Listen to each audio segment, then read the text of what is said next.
हरिः ओम्।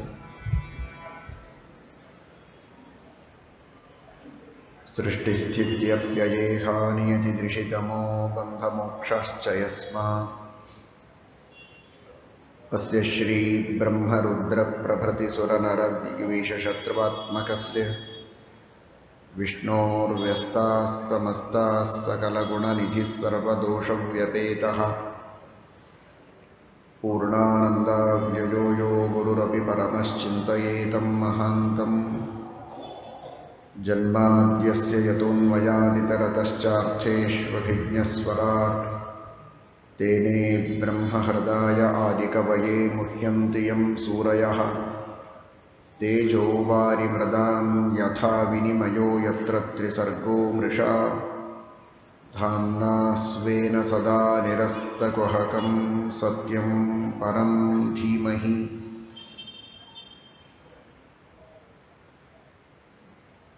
धर्मविज्ञानवैराग्यपरमैश्वर्यशालिनः आनन्दतीर्थभगवत्पादान् वन्दे निरन्तरं भवति यदनुभावादेडमूकोऽपि वाग्मी जडमतिरपि जन्तुर्जायते प्राज्ञमौलिः सकलवचनचेतो देवता भारती सा मम वचसि निधत्तां सन्निधिं मानसे च यं प्रव्रजन्तमनुपेतमपेतकृत्यं द्वैपायनो विरहकातर आजुहाव पुत्रेति तन्मयतया तरवोऽपि नेदुस्तं सर्वभूतहृदयं मुनिमानतोऽस्मि। नमोऽस्तु तात्विका देवाः विष्णुभक्तिपरायणाः धर्ममार्गे प्रेरयन्तु भवन्तः सर्व एव हि। नौमिन्याय सुधादिकृज्जयमुनीन् श्रीपादरट्सन्मणीन् व्यासार्यान् विविधागमब्धिविहरान् श्रीवादिराजानपि वन्दे हंसवरान् रघूत्तमगुरून् वैदग्ध्यवरान्निधीन् श्रीसत्यव्रतराघवेन्द्रमुनिपान् सद्बोधसध्यानपान् सत्याभिज्ञकराब्जोत्थान् पञ्चाशद्वर्षपूजकान् सत्यप्रमोदतीर्थार्यान् नौमिन्याय सुधारतान्। स्वस्त्यस्तु अशेषसन्मङ्गलानि सन्तु श्लोकैकश्रवणपठनमात्रेण कथावक्तुश्च श्रोतॄणां निखिलकलिकृतकल्मषापनोदनपटुतरे धर्माद्यखिलपुरुषार्थसाधनीभूते श्रीमद्भागवते पारमहंस्यां संहितायाम् अद्य कथा प्रसक्तौ किंचित् पूर्वप्रसक्तप्रमेयानुवादः। हरिः ओम्। ಶ್ರೀಮದ್ಭಾಗವತ ಕರಾಲವಾದ ಕಲಿಯುಗದ ಪ್ರಭಾವಕ್ಕೆ ಸಿಕ್ಕು ಬಳಲುವ ಜನರ ಅಳಲನ್ನು ಪರಿಹರಿಸುವುದಕ್ಕಾಗಿ ವೇದವ್ಯಾಸದೇವರು ನೀಡಿದಂತಹ ಒಂದು ದೊಡ್ಡದಾದ ವರದಾನ. ಅಂತಹ ಶ್ರೀಮದ್ಭಾಗವತ ಸಾಕ್ಷಾತ್ ಶ್ರೀಕೃಷ್ಣ ಪರಮಾತ್ಮನ ಪ್ರತಿಮೆ ಎಂಬ ಅನುಸಂಧಾನದಿಂದ ಅದರ ಶ್ರವಣವನ್ನು ಮಾಡಬೇಕು. ಕೃಷ್ಣನ ದರ್ಶನವನ್ನು ಮಾಡಿದಂತೆ ಅಂತನ್ನುವ ಭಾವನೆ ಇರಬೇಕು. ಒಂದೊಂದು ಸ್ಕಂಧಗಳು ಅಂದರೆ ಭಗವಂತನ ಒಂದೊಂದು ಅವಯವಗಳಿದ್ದಂತೆ. ಪಾದದಿಂದ ಶಿರಸ್ಸಿನವರೆಗೆ ಈ ದ್ವಾದಶ ಸ್ಕಂಧಗಳನ್ನು ಚಿಂತನೆ ಮಾಡಿಕೊಂಡು ಒಂದೊಂದು ಸ್ಕಂಧಗಳ ಶ್ರವಣ ಮಾಡಿದಾಗ ಭಗವಂತನ ಆ ಒಂದೊಂದು ಅವಯವಗಳ ಸನ್ನಿಧಾನ ನಮ್ಮಲ್ಲಿ ವಿಶೇಷವಾಗಿ ಬಂತು. ಪರಮಾತ್ಮ ನಮ್ಮ ರಕ್ಷಣೆಗಾಗಿ ನಮ್ಮ ಜೊತೆಯಲ್ಲಿಯೇ ಇದ್ದಾನೆ, ನಮ್ಮೊಳಗೇ ಇದ್ದಾನೆ ಅಂತನ್ನುವಂತಹ ಅನುಸಂಧಾನದಿಂದ ಶ್ರೀಮದ್ಭಾಗವತದ ಶ್ರವಣವನ್ನು ಮಾಡಬೇಕು. ಜ್ಞಾನಭಕ್ತಿ ವೈರಾಗ್ಯಗಳನ್ನು ಮಾತು ಮಾತಿಗೆ ನೀಡುವಂತಹ ವೇದವ್ಯಾಸದೇವರ ಮಾತು ಅದು ಶ್ರೀಮದ್ಭಾಗವತ. ವೇದವ್ಯಾಸದೇವರು ಮಂಗಲಾಚರಣವನ್ನು ಮಾಡುತ್ತಾರೆ. ಜನ್ಮಾದ್ಯಸ್ಯ ಯತೋನ್ವಯಾದಿತರತಶ್ಚಾರ್ಥೇಷ್ವಭಿಜ್ಞಸ್ವರಾಟ್ ಜಗತ್ತಿನ ಸೃಷ್ಟಿ ಸ್ಥಿತಿ ಲಯ ನಿಯಮನ ಜ್ಞಾನಾಜ್ಞಾನ ಬಂಧ ಮೋಕ್ಷಗಳಿಗೆ ಕಾರಣನಾದವನು ಭಗವಂತ. ಸಮಸ್ತವಾದ ಪ್ರಪಂಚದ ವಿಧಾತೃವಾದವನು ಭಗವಂತ ಎಂಬ ಈ ತತ್ವವನ್ನು ಎರಡು ಪದ್ಧತಿಗಳಿಂದ ತಿಳಿಯುವುದಕ್ಕೆ ಸಾಧ್ಯವಿದೆ. ಒಂದು, ಶಾಸ್ತ್ರಗಳ ಆಲೋಚನೆ, ಅವುಗಳ ವಿಮರ್ಶೆಯನ್ನು ಮಾಡಿ ತಿಳಿಯುವುದು. ಯುಕ್ತಿಗಳು, ಶಾಸ್ತ್ರದ ಆಧಾರದಿಂದ ಕೂಡಿದ, ಅನುಭವದ ಆಧಾರದಿಂದ ಕೂಡಿದಂತಹ ಯುಕ್ತಿಗಳಿಂದ ಚರ್ಚೆ ಮಾಡಿ ಭಗವಂತನ ಅಸ್ತಿತ್ವವನ್ನು, ಭಗವಂತನ ಜಗಜ್ಜನ್ಮಾದಿ ಕಾರಣತ್ವವನ್ನು ಚೆನ್ನಾಗಿ ದೃಢಪಡಿಸಿಕೊಂಡು ನಾವು ತಿಳಿದುಕೊಳ್ಳುವುದಕ್ಕೆ ಸಾಧ್ಯ ಇದೆ. ಅನ್ವಯಾತ್ ಇತರತಃ. ಕೇವಲ ಯುಕ್ತಿಗಳ ಆಧಾರದಿಂದ ಭಗವಂತನನ್ನು ತಿಳಿಯುವುದಕ್ಕೆ ಸಾಧ್ಯ ಇಲ್ಲ. ಅಂದ ಮಾತ್ರಕ್ಕೆ ಯುಕ್ತಿಗಳಿಗೆ ಸ್ಥಾನವೇ ಇಲ್ಲ ಅಂತ ತಿಳಿಯುವುದಲ್ಲ. ಶಾಸ್ತ್ರಗಳ ಸಹಾಯ ಇರುವಂತಹ ಯುಕ್ತಿಗಳಿಂದ ಭಗವಂತನನ್ನು ಚೆನ್ನಾಗಿ ತಿಳಿಯುವುದಕ್ಕೆ ಸಾಧ್ಯ ಇದೆ. ಆ ದೃಷ್ಟಿಕೋನ ನಮ್ಮ ಜೀವನದಲ್ಲಿ ನಿರಂತರವಾಗಿರಬೇಕು. ಒಂದು ಕಡೆಗೆ ನಿತ್ಯದಲ್ಲಿ ಶಾಸ್ತ್ರಗಳ ಅಧ್ಯಯನ, ಗುರುಮುಖದಿಂದ ಮಹಾಭಾರತ, ಭಾಗವತ, ರಾಮಾಯಣ, ಸರ್ವಮೂಲಾದಿ ಗ್ರಂಥಗಳು, ಇವುಗಳ ಶ್ರವಣವನ್ನು ಮಾಡ್ತಾ ಇರಬೇಕು. ಇನ್ನೊಂದು ಕಡೆಗೆ ಗುರುಗಳು ಹೇಳಿದಂತಹ ಶಾಸ್ತ್ರಗಳಲ್ಲಿಯೇ ಹೇಳಿದ ಯುಕ್ತಿಗಳನ್ನು ತನ್ನ ಪ್ರತ್ಯಕ್ಷ ಜೀವನದಲ್ಲಿ ಅದನ್ನು ಅಪ್ಲೈ ಮಾಡಿಕೊಂಡು ತಾನು ಚಿಂತನೆ ಮಾಡ್ತಾ ಅದನ್ನು ದೃಢಪಡಿಸಿಕೊಳ್ತಾ ಹೋಗಬೇಕು. ಜೀವ ಸ್ವತಂತ್ರ. ಅಸ್ವತಂತ್ರನಾದ ಜೀವನಿಗೆ ಒಬ್ಬ ಸ್ವತಂತ್ರನಾದ ನಿಯಾಮಕ ಇರಲೇಬೇಕು. ಹೇಗೆ ಜೀವ ಅಸ್ವತಂತ್ರ? ಇದನ್ನು ಹೇಳ್ತಾರೆ ಆಚಾರ್ಯರು ಅಂತ ನಾವು ಒಪ್ಪಬೇಕಾಗಿಲ್ಲ. ನಮ್ಮ ಜೀವನದಲ್ಲಿ ಹೇಗೆ ಅನುಭವಕ್ಕೆ ಬರುತ್ತೆ? ಎಂಥದೇ ಕಾರ್ಯವಾಗಿದ್ದರೂ ಅದರ ಹಿನ್ನೆಲೆಯಲ್ಲಿ ಒಬ್ಬ ಚೇತನನ ಕೈವಾಡ ಇರುತ್ತೆ ಎನ್ನುವುದು ಜಗತ್ತಿನೊಳಗೆ ಎಷ್ಟು ಕಡೆಗೆ ಕಂಡಿದೆ.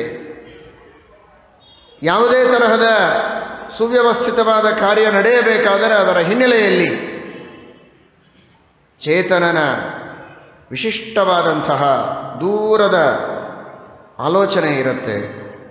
ಇಲ್ಲದೆ ಒಂದು ವಸ್ತು, ಒಂದು ಕ್ರಿಯೆ ಇದು ನಡೆಯೋದಿಲ್ಲ.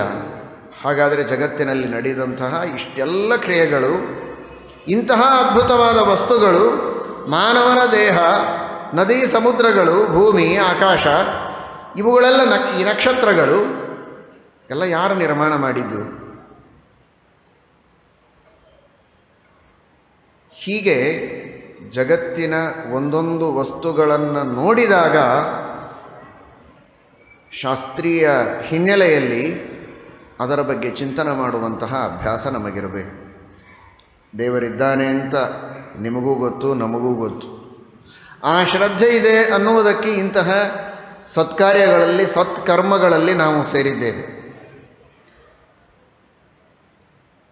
ಪದ್ಮಪುರಾಣದ ಭಾಷೆಯಲ್ಲಿ ಭಾಗವತದ ಸಪ್ತಾಹವನ್ನು ಸತ್ಕರ್ಮ ಅಂತ ಕರೆದಿದ್ದಾರಲ್ವ. ಸತ್ಕರ್ಮ ಯಾವುದು ಅಂತ ಕೇಳಿದ ಗೋಕರ್ಣ. ಸಪ್ತಾಹವೇ ದೊಡ್ಡ ಸತ್ಕರ್ಮ ಅಂತ ಉತ್ತರ ಕೊಟ್ಟದ್ದು. ಹಾಗಾದರೆ ಇಂತಹ ಶ್ರೇಷ್ಠವಾದ ಸತ್ಕರ್ಮಗಳಲ್ಲಿ ನಾವು ಭಾಗವಹಿಸ್ತೇವೆ ಅಂದರೆ ಶ್ರದ್ಧೆ ಇದೆ ನಮಗೆ. ಆದರೆ ಈ ಶ್ರದ್ಧೆ ದೃಢವಾಗಬೇಕು ಅಂತಾದರೆ ಈ ಚಿಂತನ ಪದ್ಧತಿ ನಮ್ಮಲ್ಲಿರಬೇಕು. ಅದನ್ನು ಶ್ರೀಮದ್ಭಾಗವತದ ಅತ್ಯಂತ ಶ್ರದ್ಧೆಯಿಂದ ಓದಬೇಕಾದಂತಹ ಶ್ರೀಮದ್ಭಾಗವತದ ಮೊಟ್ಟ ಮೊದಲಿನ ಮಂಗಲಾಚರಣ ಶ್ಲೋಕದಲ್ಲಿ ತರ್ಕಕ್ಕೆ ಪ್ರಾಶಸ್ತ್ಯವನ್ನು ಕೊಟ್ಟು ಹೇಳ್ತಾರೆ. ಅಂದರೆ ಅರ್ಥ ಮಾಡಿಕೊಳ್ಳಿ, ನಮ್ಮ ಶಾಸ್ತ್ರ ಇದು ಮೂಢನಂಬಿಕೆಗೆ ಸರ್ವಥಾ ಅವಕಾಶ ನೀಡಿಲ್ಲ. ಮೊದಲು ಹೆಜ್ಜೆ ಇದೀಗ ಪ್ರಾರಂಭ ಮಾಡಿದ್ದಾರೆ. ಮುಂದೆ ಏನೋ ಬಹಳ ಚರ್ಚೆಗಳು ನಡೆದು ಬಹಳ ಆಕ್ಷೇಪಗಳು ಬಂದಾಗ ವೇದವ್ಯಾಸದೇವರು ಅದನ್ನು ಅಡಾಪ್ಟ್ ಮಾಡಿಕೊಂಡ್ರು ಅನ್ನುವ ಪ್ರಶ್ನೆ ಇಲ್ಲ. ಮೊದಲನೆಯ ಶ್ಲೋಕದಲ್ಲಿ ಹೇಳ್ತಾರೆ ಇತರತಃ. ಇತರತಃ ಅಂದರೆ ತರ್ಕತಃ. ಶ್ರೀಮದ್ ಆಚಾರ್ಯರು ಅದಕ್ಕೆ ವ್ಯಾಖ್ಯಾನ ಮಾಡ್ತಾರೆ. ಹಾಗಾದರೆ ಶ್ರೀಮದ್ ಭಾಗವತದ ಸಂದೇಶ ನಮಗೆಲ್ಲ ಜೀವನದಲ್ಲಿ ಬರೀ ಕಣ್ಣು ಮುಚ್ಚಿ ಆಲೋಚನೆ ಇಲ್ಲದಂತೆ ಹೇಳಿದ್ದಕ್ಕೆ ಗೋಣ ಹಾಕಿ ನೀವು ಮುಂದೆ ಸಾಗಿ ಅಂತ ಹೇಳ್ತಾ ಇಲ್ಲ. ಅವಶ್ಯವಾಗಿ ಶ್ರದ್ಧೆಯನ್ನಿಡಿ, ಆದರೆ ಶ್ರದ್ಧೆಯ ಜೊತೆಗೆ ಯುಕ್ತಿಯ ವಿಮರ್ಶನ ಮಾಡಿ ಯುಕ್ತಿಗಳಿಂದ ಚೆನ್ನಾಗಿ ಶಾಸ್ತ್ರೋಕ್ತವಾದ ತತ್ವಗಳ ನಿರ್ಣಯವನ್ನು ಮಾಡಿಕೊಂಡು ಮುಂದೆ ಸಾಗಿ ಅಂತ.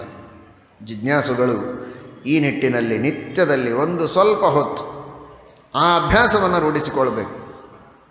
ಏನು ಇನ್ವೆಸ್ಟ್ಮೆಂಟ್ ಮಾಡಿದರೆ ನಮಗೆ ಎಲ್ಲಿ ಇನ್ವೆಸ್ಟ್ಮೆಂಟ್ ಮಾಡಿದರೆ ಹೆಚ್ಚು ಇಂಟ್ರೆಸ್ಟ್ ಬರ್ತದೆ, ಭೂಮಿಯ ಮೇಲೆ ಹಾಕಬೇಕಾ, ಬಂಗಾರದ ಮೇಲೆ ಹಾಕಬೇಕಾ, ಬ್ಯಾಂಕಿನೊಳಗೆ ಹಾಕೋದಾದರೆ ಎಲ್ಲಿ ಹಾಕಬೇಕು, ಅಥವಾ ಇನ್ಯಾವ ಬೇರೆ ಸ್ಕೀಮ್ ಒಳಗೆ ತೊಡಗಿಸಬೇಕು, ಅದರ ಬಗ್ಗೆ ಸಾಕಷ್ಟು ಆಲೋಚನೆ ಮಾಡಿ ಚಿಂತನ ಮಂಥನ ಮಾಡಿ ಗಂಟೆಗಟ್ಟಲೆ ಅದರ ಬಗ್ಗೆ ಬೇಕು ಅಂದರೆ ಅದಕ್ಕೋಸ್ಕರ ಅಂತ ಇರುವಂತಹ ಏಜೆಂಟ್ಸು ಅಷ್ಟು ಚೆನ್ನಾಗಿ ಹೇಳಲಿಕ್ಕಿಲ್ಲ. ಅಷ್ಟು ಒಬ್ಬೊಬ್ಬ ನಾಗರಿಕರು ಹೇಳೋದಕ್ಕೆ ಸಿದ್ಧರು. ಯಾಕೆಂದರೆ ಅದೇ ಚಿಂತನೆ ನಡೀತದೆ ದಿನವೂ. ಬೇಕು ಬೇಡ ಅದರ ಬಗ್ಗೆ ನಂತರ ಸಮಗ್ರ ವಿಷಯಗಳನ್ನು ಬಿಟ್ಟು ಈ ಕಡೆಗೆ ಬರಬೇಕು ಅಂತ. ಅದು ಭಾಗವತ ಓದಿದ ಮೇಲೆ ಬನ್ನಿ. ಓದುವ ಮೊದಲು ಬಹಳ ಹೊತ್ತು ಆ ಚಿಂತನೆ ಮಾಡಿದರೂ ಕೂಡ ಒಂದು 10 ನಿಮಿಷ ಇದಕ್ಕಾಗಿ ಹಾಕಲಿಕ್ಕಾಗೋದಿಲ್ವ? ಅಷ್ಟಾದರೂ ನಾವು ಚಿಂತನವನ್ನು ಮಾಡಬೇಕು, ಕಣ್ಣು ಮುಚ್ಚಿ ಆಲೋಚನೆ ಮಾಡಬೇಕು. ಏಕಾಗ್ರ ಮನಸ್ಸಿನಿಂದ ನಮ್ಮ ಜ್ಞಾನದಲ್ಲಿ ಪ್ರಗತಿಯಾಗತ್ತೆ ಅನ್ನುವ ಅಭಿಪ್ರಾಯವನ್ನು ತಿಳಿಸ್ತಾರೆ. ಅನ್ವಯಾದಿತರತಶ್ಚಾರ್ಥೇಷ್ವಭಿಜ್ಞಸ್ವರಾಟ್. ಇಡೀ ವಿಶ್ವವನ್ನು ನಿರ್ಮಾಣ ಮಾಡುವುದಕ್ಕೆ ಬೇಕಾದಂತಹ ಅನಂತವಾದ ಜ್ಞಾನ ಭಗವಂತನಲ್ಲಿದೆ. ಅರ್ಥೇಷ್ವಭಿಜ್ಞ.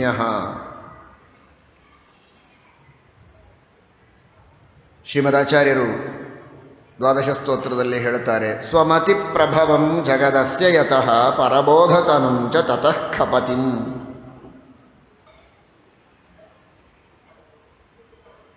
ಇಡಿಯಾದ ವಿಶ್ವವನ್ನು ತನ್ನೊಬ್ಬನ ಬುದ್ಧಿಯಿಂದ ದೇವರು ಮಾಡಿದ್ದಾನೆ ಅಂದರೆ ಏನಿರಬೇಕು ಆ ಬುದ್ಧಿ ಆಲೋಚನೆ ಮಾಡಿ. ಅರ್ಥೇಷ್ವಭಿಜ್ಞ. ಎಷ್ಟು ಜೀವರಾಶಿಗಳು ಅನಂತ. ಆ ಜೀವರಾಶಿಗಳಿಗೆ ದೇಹಗಳು ಅನಂತ. ಲಿಂಗದೇಹ ಅನಂತ, ಹೊರಗಿರುವ ಸ್ಥೂಲ ದೇಹಗಳು ಅನಂತ, ಅದಕ್ಕೆ ಅಳವಡಿಸಿದ ಇಂದ್ರಿಯಗಳು ಒಂದೊಂದು ಅನಂತ, ಮನಸ್ಸು ಅನಂತ, ಒಂದೊಂದು ಮನಸ್ಸು ಮಾಡುವ ಆಲೋಚನೆಗಳು ಅನಂತ. ಇದೆಲ್ಲವನ್ನು ಮಾಡಿಸಬೇಕಾದವ ಒಬ್ಬ ತನ್ನ ಬುದ್ಧಿಯಿಂದ, ತನ್ನ ಶಕ್ತಿಯಿಂದ. ಅವನ ಶಕ್ತಿ, ಅವನ ಬುದ್ಧಿ ಎಂಥದಿರಬಹುದು?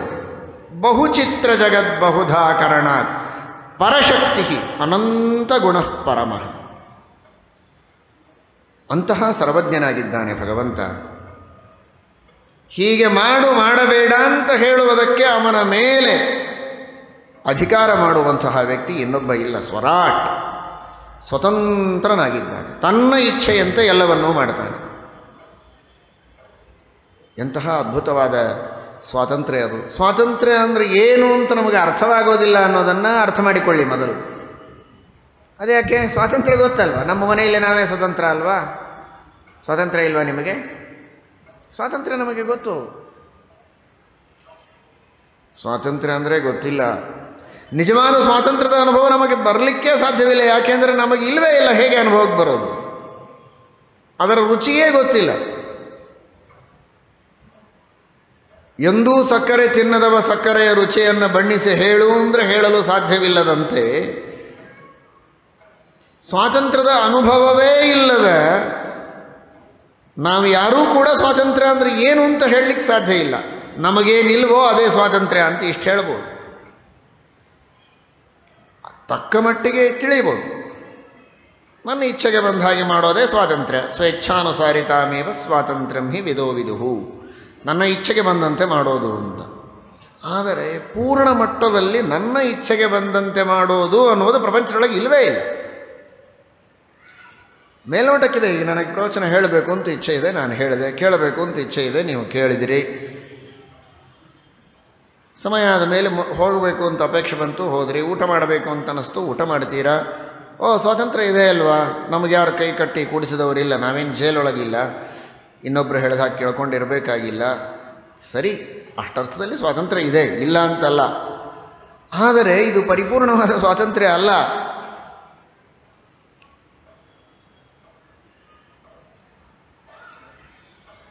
ಏನಾದರೂ ಮಾಡಲಿಕ್ಕೆ ನನಗೆ ಸಾಧ್ಯವಾಗಬೇಕು, ಅದು ಸ್ವಾತಂತ್ರ್ಯ. ಉದಾಹರಣೆಗೆ ಹೇಳ್ತೇನೆ, ಬಹಳ ಆಳಕ್ಕೆ ಇಳಿಯೋದು ಬೇಡ, ಅತಿ ಸ್ಥೂಲವಾಗಿ ನನಗೆ ಹೋಗಬೇಕು ಅಂತ ಇಚ್ಛೆ ಬಂತು, ಹೊರಟೆ. ಸ್ವಾತಂತ್ರ್ಯ ಇದೆ ಅಲ್ಲ, ಹೊರಟಿ. ನೆಲ ಇಲ್ಲದೆ ನಡೀತೀಯಾ? ಹಾಂ, ನೆಲ ಇದೆ ಅಂದರೆ ಅದರ ಮೇಲೆ ಡಿಪೆಂಡ್ ಆದಲ್ಲ ನೀನು. ಸ್ವಾತಂತ್ರ್ಯ ಎಲ್ಲಿಂದ ಬಂತು?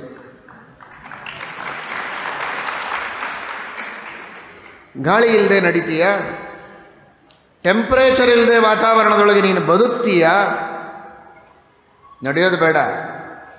ಬದುಕೋದಕ್ಕೆ ಸಾಧ್ಯವಿದೆಯಾ ನಿನಗೆ? ಶ್ವಾಸೋಚ್ಛ್ವಾಸ, ದೇಹದೊಳಗೆ ಏನೆಲ್ಲ ನಡೆಯಬೇಕು, ಒಬ್ಬ ಮಾನವ ಬದುಕಿದ್ದಾನೆ ಅನ್ನಬೇಕಾದರೆ ಏನೆಲ್ಲ ನಡೆಯಬೇಕೋ ಅದೆಲ್ಲ ನಿನ್ನಿಂದ ಆಗ್ತಾ ಇದೆಯಾ? ನಿನಗೆ ಅದರ ಬಗ್ಗೆ ಗೊತ್ತಿದೆಯಾ? ಹೀಗೆ ಕೇಳ್ತಾ ಹೋದರೆ ಇಲ್ಲ ಇಲ್ಲ ಇಲ್ಲ ಇಲ್ಲ ಇಲ್ಲ ಇಲ್ಲ, ಇಷ್ಟೇ ಉತ್ತರ. ಹಾಗಾದರೆ ನೀನು ಸ್ವತಂತ್ರ ಅಲ್ಲ ಅಲ್ಲ ಅಲ್ಲ ಅಲ್ಲ ಅಂತ ಹೇಳಬೇಕಾಗತ್ತೆ.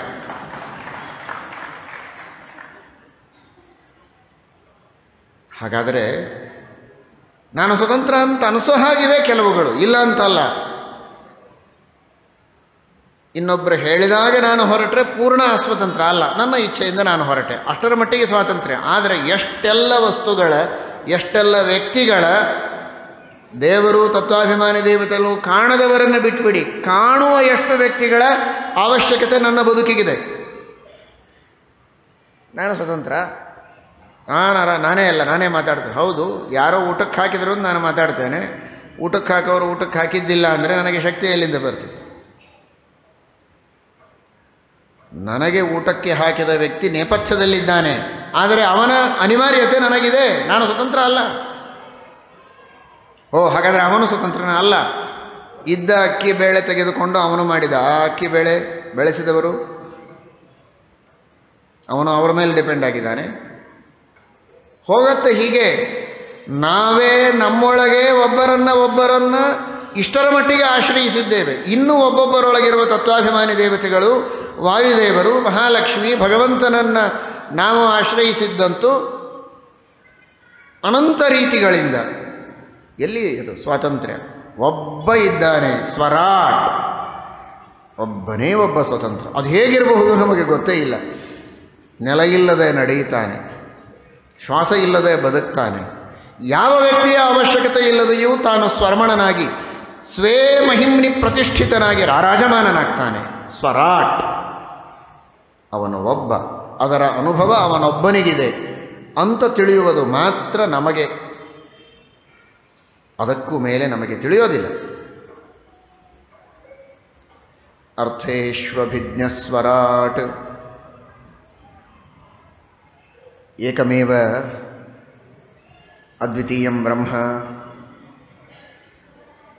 ಈ ಶ್ರುತಿಯ ಅರ್ಥವನ್ನು ಹೇಳಬೇಕಾದರೆ ವಾದರತ್ನಾವಲಿಯಲ್ಲಿ ವಿಷ್ಣುದಾಸಾಚಾರ್ಯರು ಅನೇಕ ಅರ್ಥಗಳನ್ನು ತಿಳಿಸುವಾಗ ಏಕಶಬ್ದಕ್ಕೆ ಪ್ರಥಮ ಅಂತ ಒಂದು ಅರ್ಥವನ್ನು ಹೇಳ್ತಾರೆ.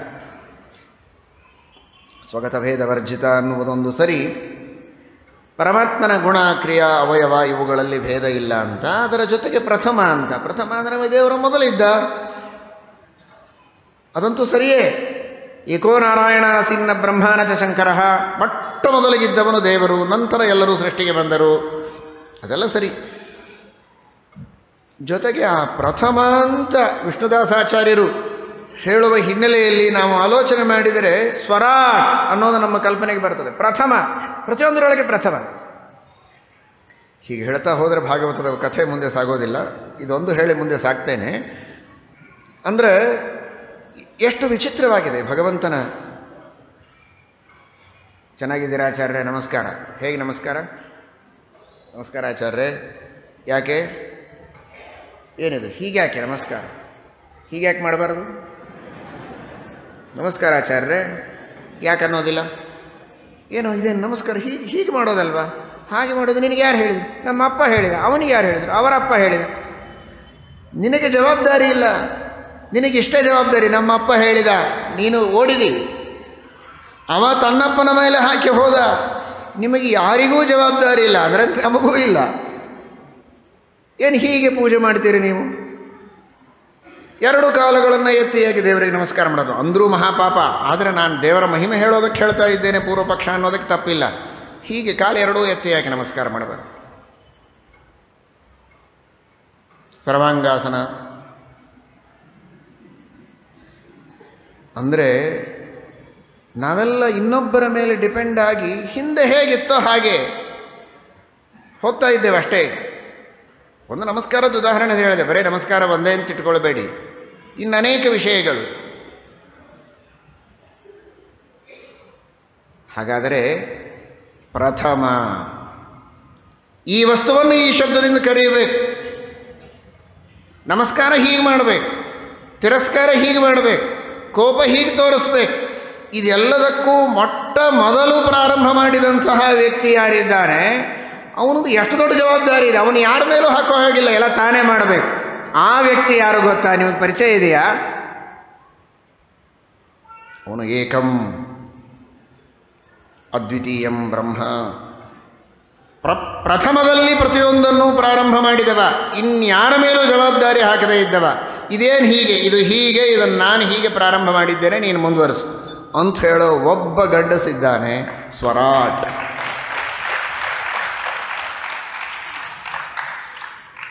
ಅದೆಲ್ಲದಕ್ಕೂ ವೈಜ್ಞಾನಿಕ ಹಿನ್ನೆಲೆಗಳಿರಬಹುದು, ನಾನಾ ರೀತಿಯ ಸಾಮಾಜಿಕ ಹಿನ್ನೆಲೆಗಳಿರಬಹುದು, ಶಾಸ್ತ್ರೀಯ ಹಿನ್ನೆಲೆಗಳು, ಎಲ್ಲವೂ ಸರಿ. ಅದೆಲ್ಲವನ್ನೂ ಪ್ರಾರಂಭ ಮಾಡಿದವ ಮೊದಲು. ಹೀಗೆ ಮಾಡಿದರೆ ಈ ತರಹದ ಲಾಭಗಳು ವೈಜ್ಞಾನಿಕವಾಗಿ ಇದರಿಂದ ಸಿಗಬೇಕು ಅನ್ನೋ ವ್ಯವಸ್ಥೆಯನ್ನು ಮಾಡಿಕೊಟ್ಟವ, ಅದಕ್ಕೊಂದು ರೂಪರೇಷೆಯನ್ನು ಹಾಕಿದಂತಹ ರೂವಾರಿ ಅವನು ಭಗವಂತ. ಅದು ಭಗವಂತನ ನಿಸ್ಸೀಮವಾದಂತಹ ಸ್ವಾತಂತ್ರ್ಯ. ಅರ್ಥೇಶ್ವಭಿಜ್ಞಸ್ವರಾಟ್ ತೇನೇ ಬ್ರಹ್ಮಹೃದಯ ಆದಿಕವಯೇ. ಎಂತಹ ಸರ್ವಜ್ಞ ಪರಮಾತ್ಮ ಸಕಲ ವೇದಗಳನ್ನು ಉಪದೇಶ ಮಾಡಿದ ಬ್ರಹ್ಮದೇವರಿಗೆ ಅತ್ಯಂತ ಪ್ರೀತಿಯಿಂದ ಉಪದೇಶ ಮಾಡಿದ. ಹೃದಯ ಪ್ರೀತಿಯಿಂದ ಆ ಬ್ರಹ್ಮದೇವರಿಗೆ ಎಲ್ಲ ವೇದಗಳ ಉಪದೇಶ ಮಾಡಿದ. ಋಗ್ಭಾಷ್ಯದಲ್ಲಿ ಹೇಳಿದ್ದನ್ನು ಕೇಳಿದರೆ ಭಯ ಆಗಿಬಿಡತ್ತೆ. ಅಗ್ರಿಮೀಳೆ ಪುರೋಹಿತೈ ಯಜ್ಞಸ್ಯ ದೇವಮೃತ್ವಿಜಂ ಒಂದು ವಾಕ್ಯ, ಹೋತಾರಂ ರತ್ನಧಾತಮಂ. ಹೀಗೆ ಒಂದು ವಾಕ್ಯವಾದ ಮೇಲೆ ಒಂದು ವಾಕ್ಯವನ್ನು ಹೇಳ್ತಾ ಹೇಳ್ತಾ ಉಪದೇಶ ಮಾಡಲಿಲ್ವಂತೆ. ಸಕರನ್ನಿಗದ ಮಾತ್ರೇಣ ಒಂದು ಸಲ ಎಲ್ಲ ವೇದಗಳನ್ನು ಹೇಳಿದಂತೆ ಒಂದೇ ಸಲ ಗ್ರಹಣ ಮಾಡಿಬಿಟ್ರಂತೆ ಬ್ರಹ್ಮದೇವರು. ಅದು ಹೇಗೆ? ಊಹಾತೀತವಾದದ್ದು. ಹೇಳುವವನಿಗೆ ಅನಂತ ಮುಖಗಳು, ಅನಂತ ಬುದ್ಧಿ, ಕೇಳುವವರ ಬುದ್ಧಿಯಲ್ಲಿ ಅನಂತ ವಿಷಯಗಳನ್ನು ಗ್ರಾಸ್ಪ ಮಾಡತಕ್ಕಂತಹ ಅಪಾರವಾದ ಶಕ್ತಿ ಭಗವಂತನ ಅಧೀನವಾದದ್ದು. ಸಕರನ್ನಿಗದ ಮಾತ್ರೇಣ ಅಂತಾರೆ ಶ್ರೀಮದಾಚಾರ್ಯ. ಒಂದು ಸಲ ಹೇಳಿದನಂತೆ ಭಗವಂತ, ಬ್ರಹ್ಮದೇವರು ಗ್ರಹಣ ಮಾಡಿಬಿಟ್ರಂತೆ, ಮುಗದೇ ಹೋಯಿತು. ಎಷ್ಟು ವೇದಗಳು? 10, 20, 100, 1000 ಅನಂತಾವೈ ವೇದಾಹ.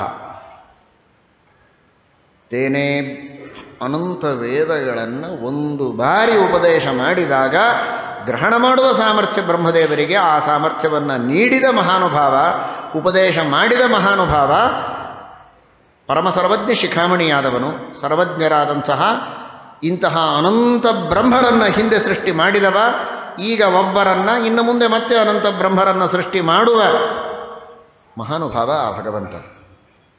ಅವನ ಸರ್ವಜ್ಞತ್ವ ಹೇಗಿರಬಹುದು ಅಂತ ಆಲೋಚನೆ ಮಾಡಿ. ಅರ್ಥೇಶ್ವಭಿಜ್ಞಸ್ವರಾಟ್ ತೇನೇ ಬ್ರಹ್ಮಹೃದಯ ಆದಿಕವಯೇ ಮುಹ್ಯಂತಿಯಂ ಸೂರಯ.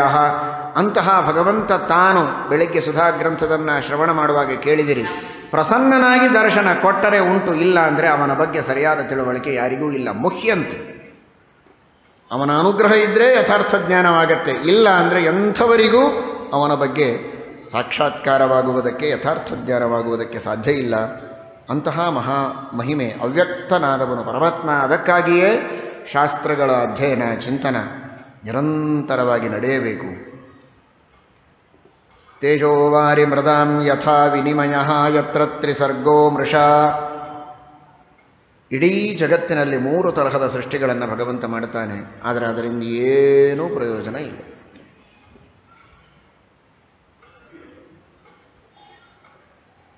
ಇದೀಗ ಹೇಳಿದ್ನಲ್ಲ, ಸ್ವಾತಂತ್ರ್ಯದ ಅನುಭವ ನಮಗಿಲ್ಲ ಅಂತ. ಹಾಗೆ ಏನೂ ಪ್ರಯೋಜನ ಇಲ್ಲದೆ ಕೆಲಸ ಮಾಡೋ ಅನುಭವನೂ ನಮಗಿಲ್ಲ.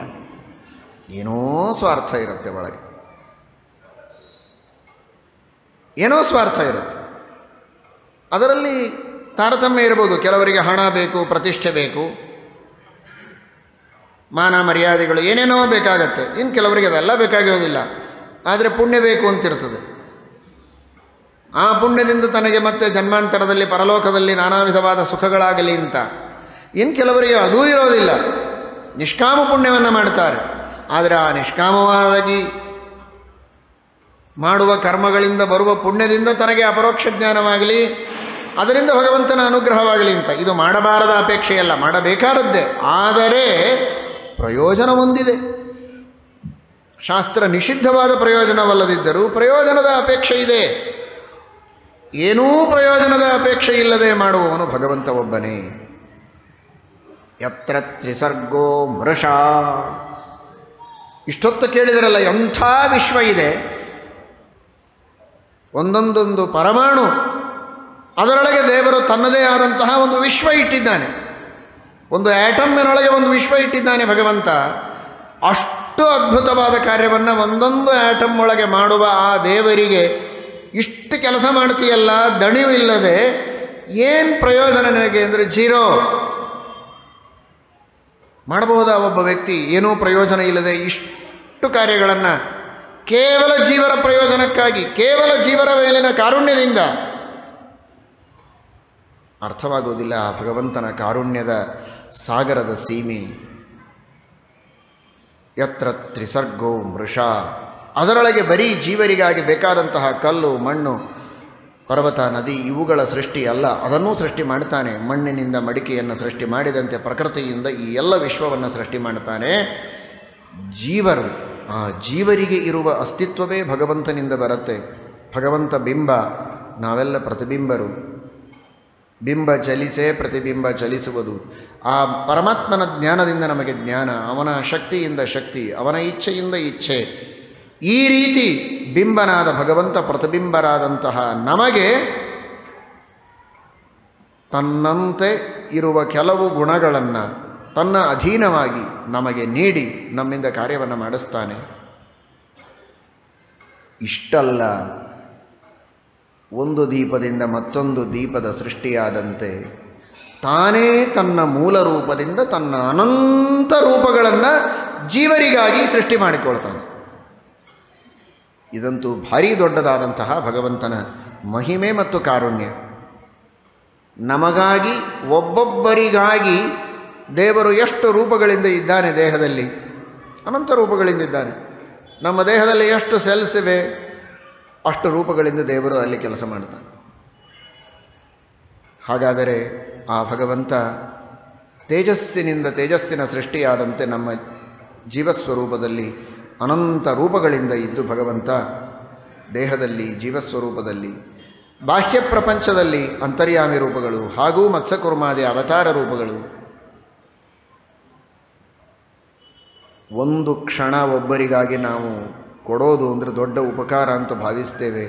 ಕೊಡಬೇಕೋ ಬೇಡೋ ಅಂತ 10 ಸಲ ಆಲೋಚನೆ ಮಾಡ್ತೇವೆ. ಒಂದು ಕ್ಷಣ ಅಲ್ಲ, ಕಾಲ ಅಂತ ಎಷ್ಟಿದೆ ಅಷ್ಟೆಲ್ಲವನ್ನೂ ನಮಗಾಗಿ ಕೊಟ್ಟಿದ್ದಾನೆ. ಥಿಂಕ್ ಮಾಡಿ, ಕಾಲ ಅನ್ನೋ ವಸ್ತು ಎಷ್ಟಿದೆ?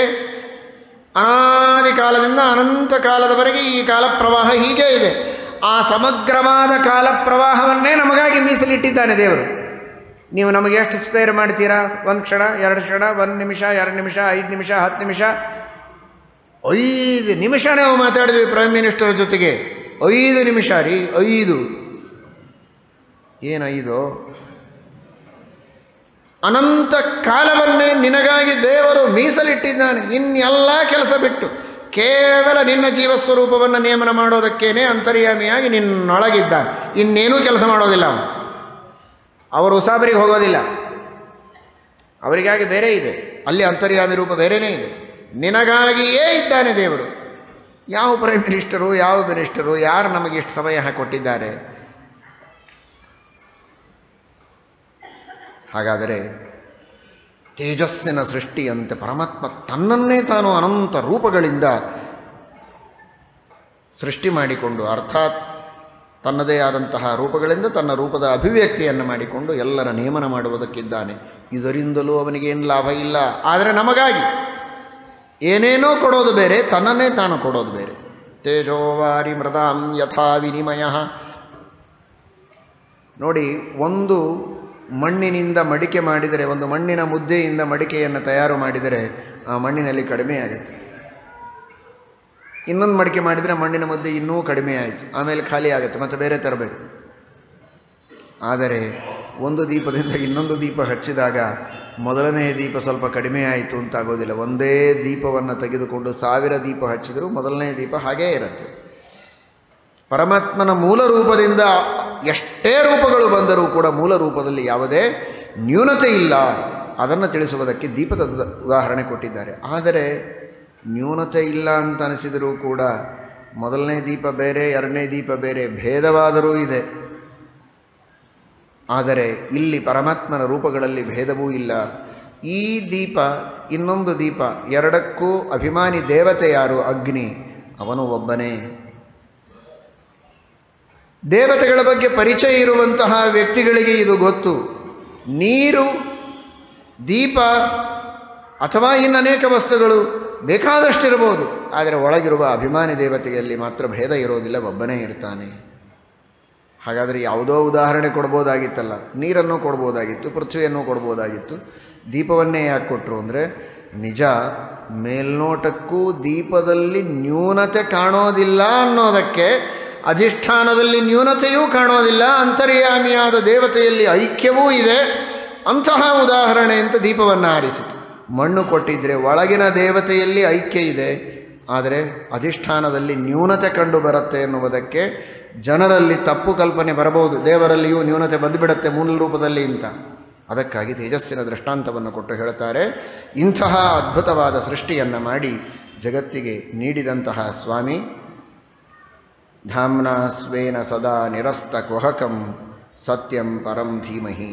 ತನ್ನ ಸ್ವರೂಪ ಸಾಮರ್ಥ್ಯದಿಂದ ನಿತ್ಯ ನಿರಸ್ತ ದೋಷನಾದಂತಹ, ನಿರ್ದುಃಖ ನಿತ್ಯ ನಿರತಿಶಯ ಆನಂದ ಸ್ವರೂಪನಾದಂತಹ ಸರ್ವೋತ್ತಮನಾದ ಆ ಭಗವಂತನನ್ನು ಧ್ಯಾನ ಮಾಡೋಣ. ಆ ಭಗವಂತನ ಚಿಂತನದೊಂದಿಗೆ ಶ್ರೀಮದ್ಭಾಗವತವನ್ನು ಪ್ರಾರಂಭ ಮಾಡೋಣ ಅಂತಾರೆ.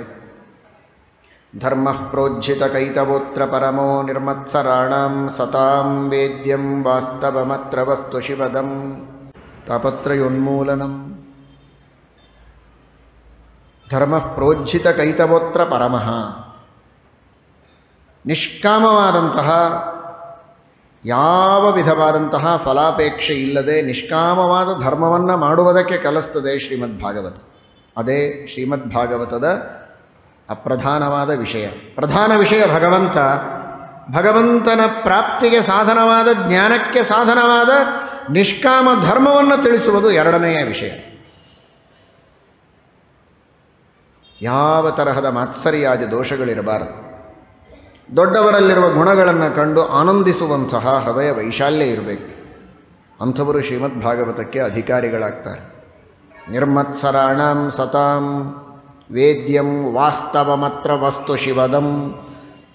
ನಿರ್ದೋಷವಾದ ಗುಣ ಪರಿಪೂರ್ಣವಾದಂತಹ, ನಿತ್ಯದಲ್ಲಿ ಅಪ್ರತಿಹತವಾದ ಶಕ್ತಿ ಇರುವಂತಹ ವಾಸ್ತವ ವಸ್ತು ಅಂದರೆ ಭಗವಂತ. ಅಂತಹ ಭಗವಂತನೇ ಇಲ್ಲಿ ಪ್ರಧಾನ ವಿಷಯನಾಗಿದ್ದಾನೆ. ಮೋಕ್ಷವೇ ಮಹಾಫಲ. ತಾಪತ್ರಯೋನ್ಮೂಲನಂ. ಶ್ರೀಮದ್ಭಾಗವತೆ ಮಹಾಮುನಿಕೃತೆ ಕಿಂ ವಾ ಪರೈರೀಶ್ವರ ಸದ್ಯೋ ಹೃದ್ಯವರುಧ್ಯತೆತ್ರ ಕೃತಿಭಿಃ ಶುಶ್ರೂಷುಭಿಸ್ತತ್ಕ್ಷಣಾತ್.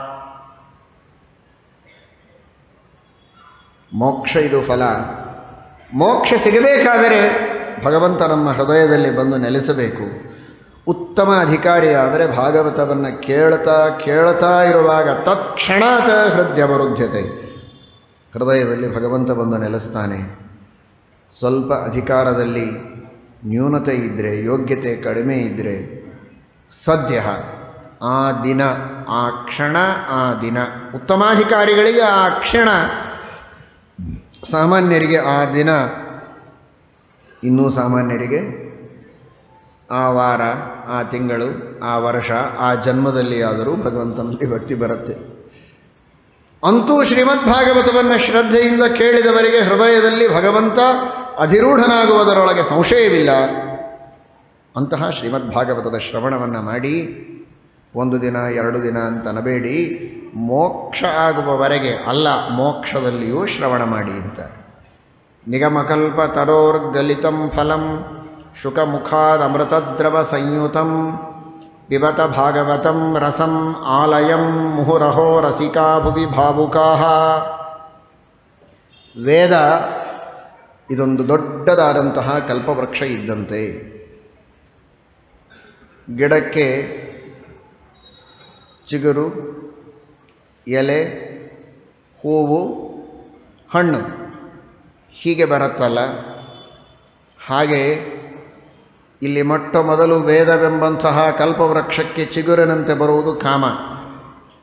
ಚತುರ್ವಿಧ ಪುರುಷಾರ್ಥಗಳಲ್ಲಿ ನಾನಾ ವಿಧವಾದಂತಹ ಇಚ್ಛೆಗಳು ಮನುಷ್ಯನಿಗೆ ಮೊದಲಿಗೆ ಅಂಕುರಿಸ್ತವೆ. ಅವುಗಳ ಬಗ್ಗೆ ವೇದ ನಮಗೆ ತಿಳಿಸಿಕೊಡುತ್ತದೆ. ಆ ನಂತರ ಅರ್ಥ, ಧರ್ಮ ಅರ್ಥ ಕಾಮ ಮೋಕ್ಷಗಳಲ್ಲಿ ಕಾಮ ಇದು ಪಲ್ಲವ ಇದ್ದಂತೆ, ಚಿಗುರಿನಂತೆ. ಆಮೇಲೆ ಬರೋದು ಅರ್ಥ, ಅದು ಎಲೆಗಳಿದ್ದಂತೆ. ಆಮೇಲೆ ಬರೋದು ಧರ್ಮ, ಹಣ ಇದೆ, ಇಚ್ಛೆ ಬಂತು, ಏನೋ ಸಾಧಿಸಬೇಕು ಅಂತ, ಕೈಯಲ್ಲಿ ಹಣ ಇದೆ ಅನ್ನುವುದಕ್ಕೆ ಧರ್ಮ ಮಾಡ್ತಾನೆ, ಅದರಿಂದ ಅವನಿಗೆ ಫಲ ಸಿಗತ್ತೆ. ಆ ಫಲ ಯಾವುದು ಅಂದರೆ ಅದು ಮೋಕ್ಷ. ನಿಷ್ಕಾಮವಾದ ಧರ್ಮವನ್ನು ಮಾಡುವುದರಿಂದ ಮೋಕ್ಷವೆಂಬ ಮಹಾಫಲವೇ ಸಿಗತ್ತೆ. ಅಂತಹ ಚಿಗುರು, ಎಲೆ, ಹೂವು, ಹಣ್ಣುಗಳಿಂದ ಕೂಡಿದ್ದು ಈ ವೇದವೆಂಬಂತಹ ವೃಕ್ಷ. ಇಂತಹ ವೇದವೆಂಬಂತಹ ವೃಕ್ಷದಿಂದ ವೇದವ್ಯಾಸ ದೇವರು ಅನೇಕ ಹಣ್ಣುಗಳನ್ನು ಬೀಳಿಸಿದ್ದಾರೆ. ಇನ್ನು ಕೆಲವು ಹಣ್ಣುಗಳನ್ನು ತೋರಿಸಿದ್ದಾರೆ, ಮೊದಲೇ ಇದ್ದದ್ದನ್ನು. ಮೂಲ ರಾಮಾಯಣ ತಾವೇ ಹಯಗ್ರೀವ ರೂಪದಿಂದ ರಚನೆ ಮಾಡಿದ್ದು, ನಾರಾಯಣ ರೂಪದಿಂದ ಪಂಚರಾತ್ರವನ್ನು ರಚನೆ ಮಾಡಿದ್ದು, ಮೂಲ ರೂಪದಿಂದ ಆದಿಭಾಗವತವನ್ನು ಉಪದೇಶ ಮಾಡಿದ್ದು.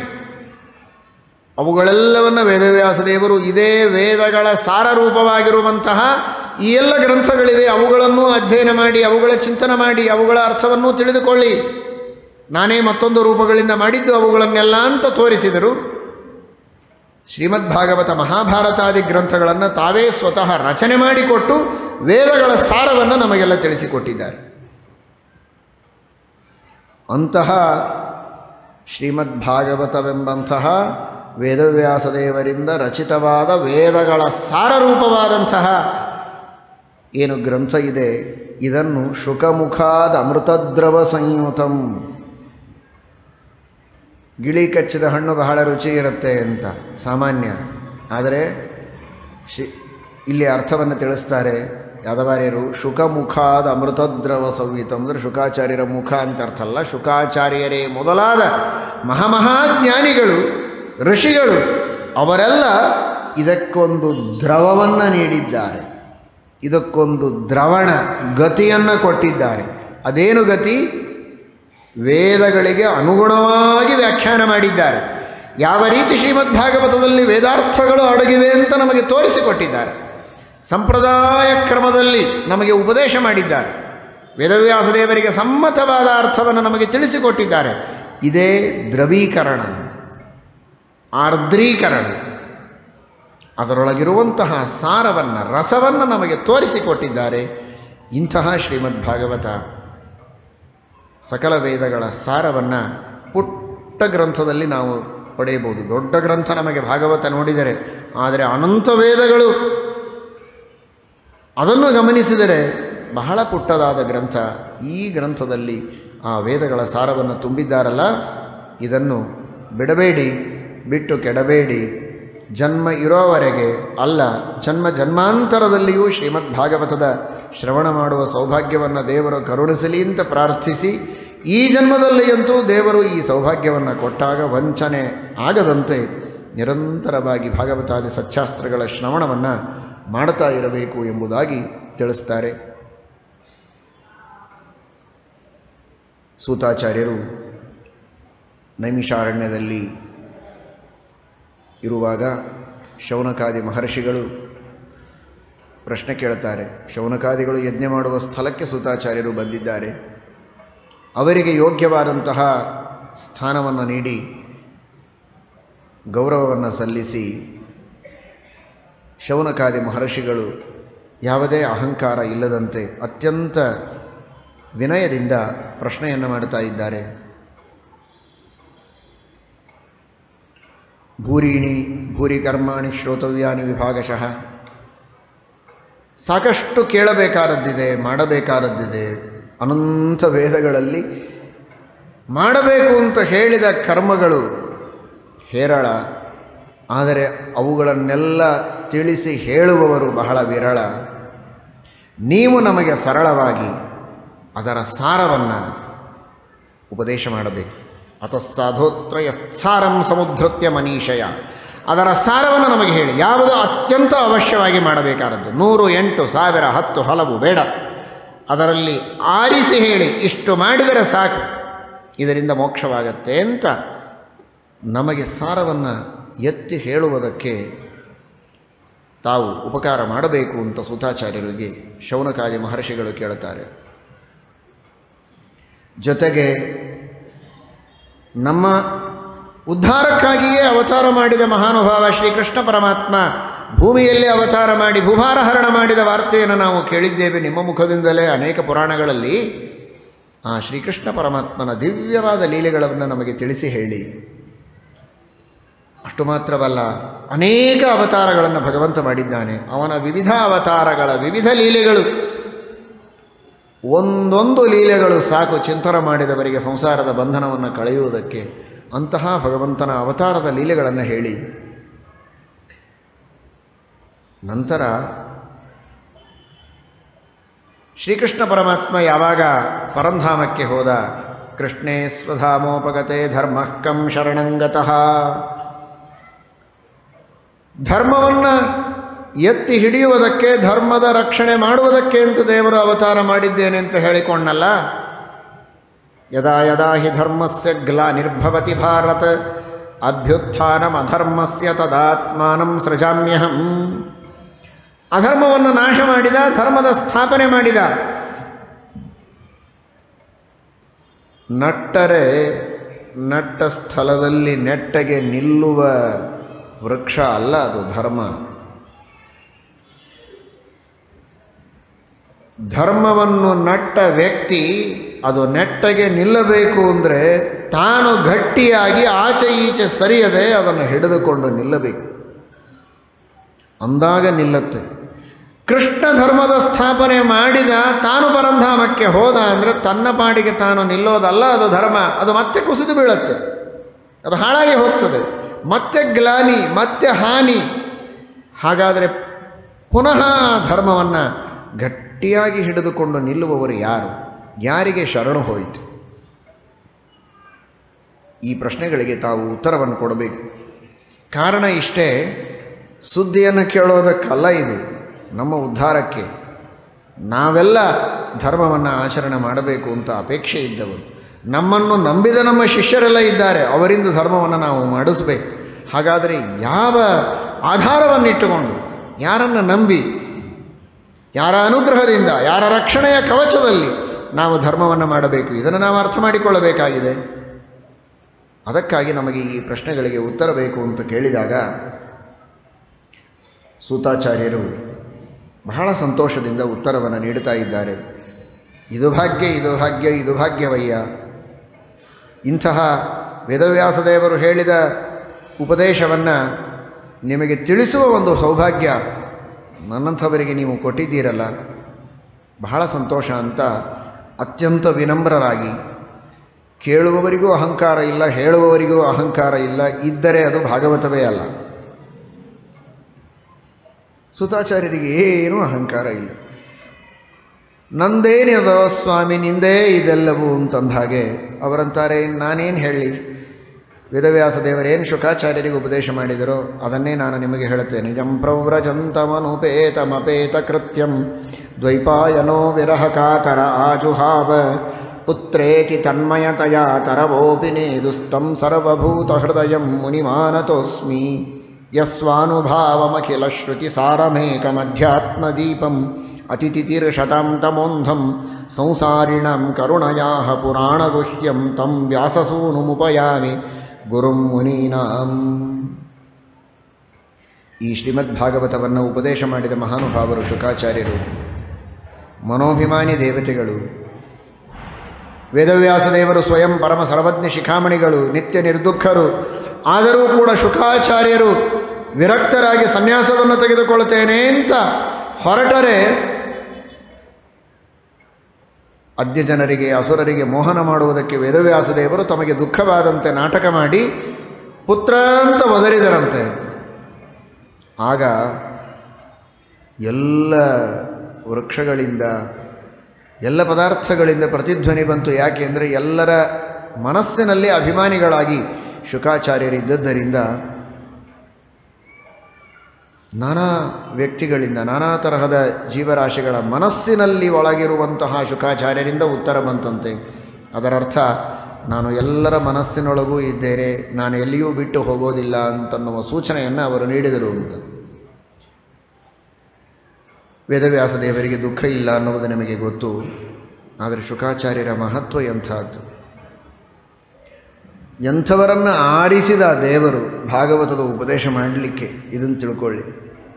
ಆದರೂ ನಾವೆಂಥವರು ಅನ್ನೋದನ್ನು ತಿಳ್ಕೊಳ್ರಿ. ನಮ್ಮ ಪೌರುಷ ಎಂಥದ್ದು ಅದನ್ನು ಮರಿಬೇಡ್ರಿ. ಮತ್ತು ದೇವರು ಎಂಥವರನ್ನು ಆರಿಸಿದ, ಅಂಥವರು ಇಂಥವರು ಹೇಳಿದರೆ ಇವರಿಗೆ ಅರ್ಥ ಆಗೋದಿಲ್ಲ ಅಂತ ಮನೋಭಿಮಾನಿಗಳಾದ ದೇವತೆಗಳನ್ನೇ ಆರಿಸಿದ. ನಾವು ಭಾಗವತ ಕೇಳ್ತೇವೆ ಅಂತ ಎದುರಿಗೆ ಕುಳಿತು ಮನಸ್ಸಿನಿಂದ ಏನೇನೋ ಆಲೋಚನೆ ಮಾಡ್ತಾರೆ, ಹೇಳುವವರಿಗೆ ಗೊತ್ತಾಗೋದಿಲ್ಲ ಪಾಪ. ಅದಕ್ಕೆ ಅಂಥವ್ರನ್ನ ಕಳಿಸೋದೇ ಬೇಡ ಅಂತ ಶುಕಾಚಾರ್ಯನ ಕಳಿಸಿದ. ಅವರಿಗೇನೂ ಮೋಸ ಮಾಡಲಿಕ್ಕಾಗೋದಿಲ್ಲ, ಅವರಿಗೆ ಮನಸ್ಸೇ ಕಾಣಿಸ್ತದೆ. ಅವರೇ ಮನಸ್ಸಿಗೆ ನಿಯಾಮಕರಾದ ದೇವತೆಗಳು ರುದ್ರದೇವರು. ಆದರೆ ನಾವೆಂಥವರು ಅಂದರೆ ಅಂಥ ಶುಕಾಚಾರ್ಯರಂತಹ ಮಹಾಜ್ಞಾನಿಗಳು ಮನೋಭಿಮಾನಿಗಳು ಉಪದೇಶ ಮಾಡಿದರೂ ಕೂಡ ಅಷ್ಟು ಪಾಪಗಳನ್ನು ಮಾಡಿದ್ದೇವೆ ಪಾಪಿಷ್ಠರಾಗಿ. ಅದರ ಪರಿಣಾಮವೂ ನಮ್ಮ ಮೇಲೆ ಆಗದೇ ಇರೋಷ್ಟು ಪಾಪದ ಕವಚವನ್ನು ಹಾಕಿಕೊಂಡು ಕುಳಿತಿದ್ದೇವೆ ನಾವು.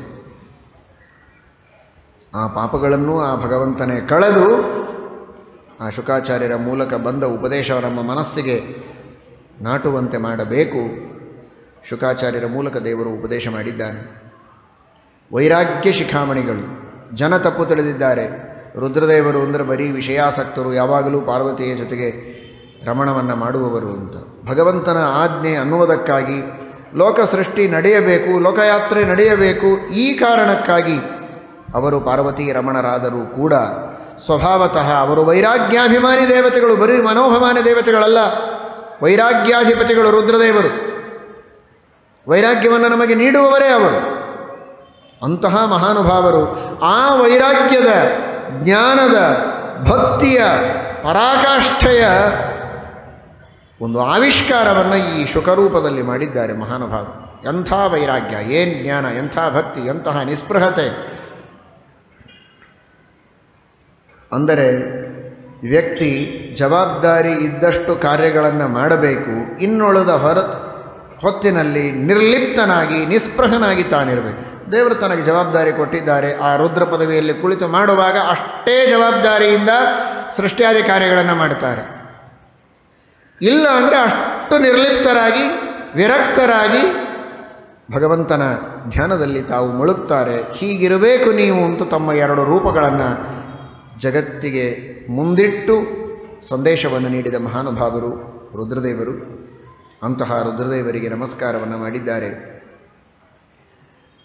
ಅವರು ಹೇಳ್ತಾರೆ, ಏನು ಮಾಡಬೇಕು ಜೀವನದಲ್ಲಿ ಅಂತ ಕೇಳ್ತೀರಲ್ಲ. ಶ್ರೋತವ್ಯ ಕೀರ್ತಿತವ್ಯಶ್ಚ ಸ್ಮರ್ತವ್ಯಶ್ಚೇಚ್ಛತಾಭಯಂ. ಏನು ಬೇರೆ ಮಾಡೋದಿಲ್ಲ, ಶ್ರವಣ ಮಾಡಬೇಕು, ಹರಿಕಥಾ ಶ್ರವಣ ಮಾಡಬೇಕು, ಭಗವಂತನ ಮಹಿಮೆಗಳನ್ನೇ ಕೇಳಬೇಕು, ಯುಕ್ತಿಗಳಿಂದ ಅದನ್ನೇ ದೃಢಪಡಿಸಿಕೊಳ್ಳಬೇಕು, ಭಗವಂತನ ಗುಣಗಳ ಧ್ಯಾನ ಮಾಡಬೇಕು. ಇದೇ ಸಕಲ ಶಾಸ್ತ್ರಗಳ ಸಾರ.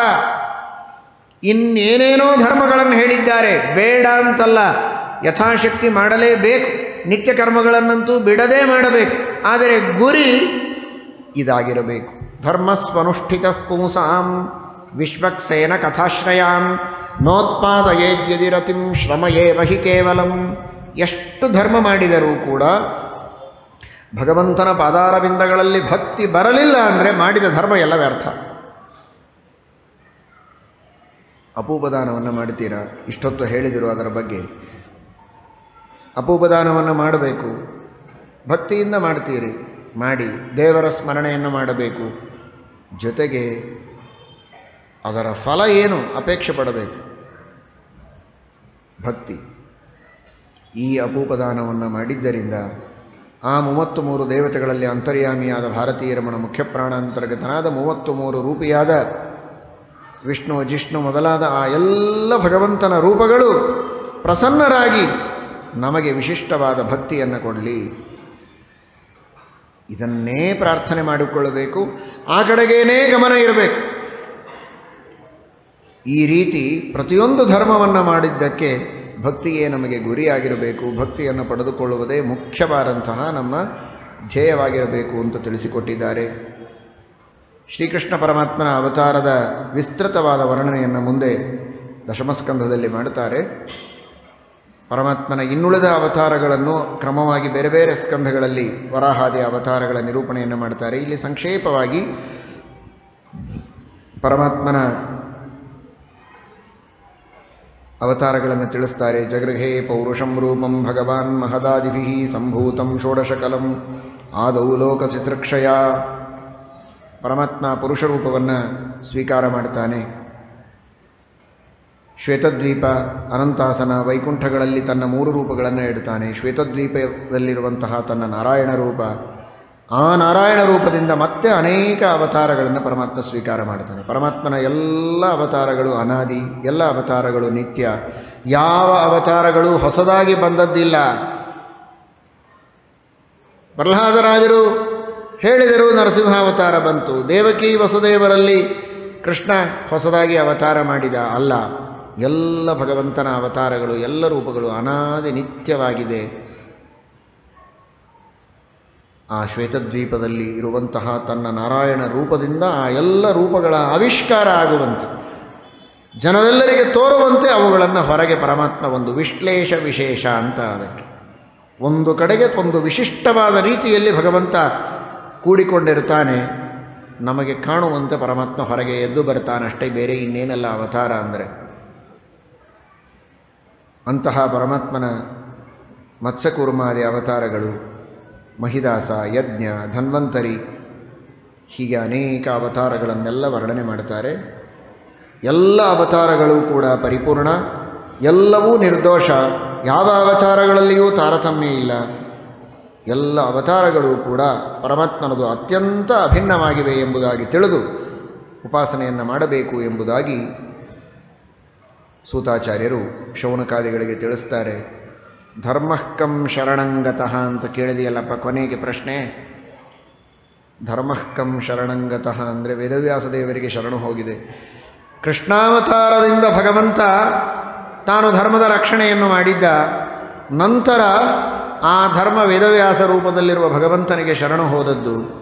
ಆ ವೇದವ್ಯಾಸ ದೇವರು ಈ ಧರ್ಮದ ಸಂಸ್ಥಾಪನೆಗೆ ಶ್ರೀಮದ್ ಭಾಗವತವನ್ನು ರಚನೆ ಮಾಡಿದರು.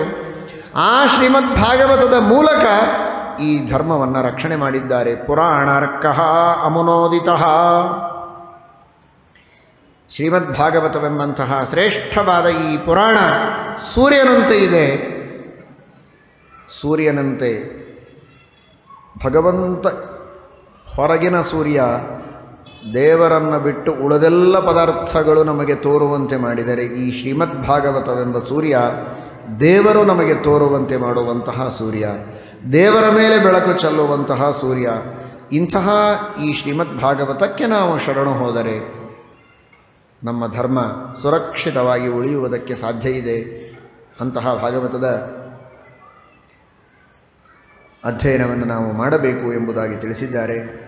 ವೇದವ್ಯಾಸ ದೇವರು ಶ್ರೀಮದ್ ಭಾಗವತವನ್ನು ರಚನೆ ಮಾಡಿದ ಹಿನ್ನೆಲೆಯನ್ನು ಶೌನಕಾದಿಗಳ ಪ್ರಶ್ನೆಗೆ ತಕ್ಕಂತೆ ಸೂತಾಚಾರ್ಯರು ಸಮಾಧಾನವನ್ನು ಹೇಳುತ್ತಾರೆ.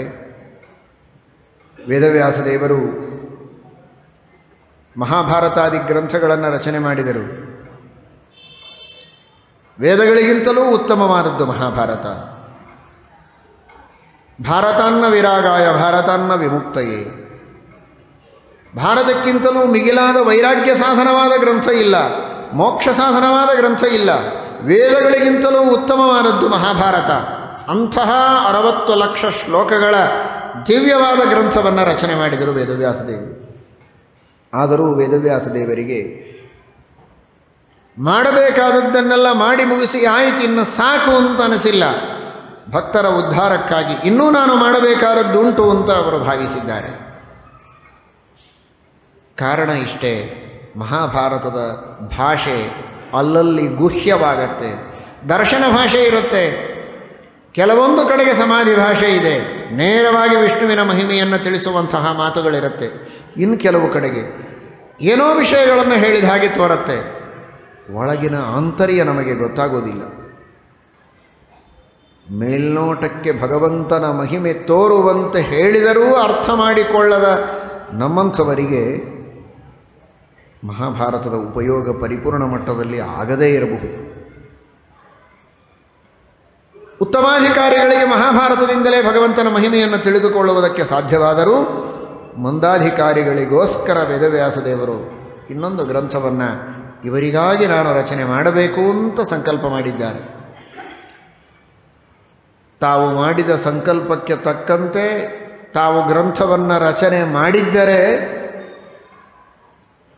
ನಾರದರಿಗೆ ಆ ಶ್ರೇಯಸ್ಸು ಸಿಗ್ತಾ ಇರಲಿಲ್ಲ ಅನ್ನೋದಕ್ಕೆ ದೇವರು ಈ ಒಂದು ದೊಡ್ಡ ಶ್ರೇಯಸ್ಸನ್ನು ನಾರದರಿಗೆ ಕೊಡೋಣ ಅಂತ ಅವರ ಮೇಲಿನ ಪ್ರೀತಿಯಿಂದ ನಾರದರನ್ನು ಅದಕ್ಕೆ ಉಪಯೋಗ ಮಾಡಿಕೊಂಡಿದ್ದಾನೆ. ನಾರದರು ಬಂದು ಪ್ರಾರ್ಥನೆ ಮಾಡ್ತಾರೆ, ಸಮಾಧಿನಾನುಸ್ಮರ ಯದ್ವಿಚೇಷ್ಟಿತಂ. ಸುಲಭವಾಗಿ ಎಲ್ಲರಿಗೂ ತಿಳಿಯುವ ಭಾಷೆಯಲ್ಲಿ ಶ್ರೀಮದ್ ಭಾಗವತವನ್ನು ತಾವು ರಚನೆ ಮಾಡಿ ಜಗತ್ತಿಗೆ ಅನುಗ್ರಹ ಮಾಡಬೇಕು ಅಂತ ನಾರದರು ಪ್ರಾರ್ಥನೆ ಮಾಡುತ್ತಾರೆ. ಸಾಮಾನ್ಯ ಭಗವದ್ಭಕ್ತರೇ ಭಗವಂತನ ಮಹಿಮೆಯನ್ನು ಹೇಳುವಾಗ ಶ್ರದ್ಧೆಯಿಂದ ಕೇಳಿದರೆ ಅತೀ ಸಾಮಾನ್ಯ ವ್ಯಕ್ತಿಯು ಬಹಳ ದೊಡ್ಡ ಸ್ಥಾನವನ್ನು ಪಡೆಯಬಹುದು. ತಮ್ಮಂತಹ ಸರ್ವೋತ್ತಮರಾದ ಸರ್ವಜ್ಞರಾದ ಮಹಾನುಭಾವರು ಭಗವಂತನ ಮಹಿಮೆಯನ್ನು, ನಿಮ್ಮ ಮಹಿಮೆಯನ್ನು ನೀವೇ ಸ್ವಂತ ನಿಮ್ಮ ಬಾಯಿಯಿಂದ ಹೇಳಿದರೆ ಭಕ್ತರ ಉದ್ಧಾರವಾಗುವುದರಲ್ಲಿ ಸಂಶಯವೇ ಇಲ್ಲ. ಅದಕ್ಕೆ ನಾನೇ ಉದಾಹರಣ ಅಂತಾರೆ ನಾರದರು. ನಾನು ಪೂರ್ವಜನ್ಮದಲ್ಲಿ ಒಬ್ಬ ಶೂದ್ರ ಬಾಲಕ.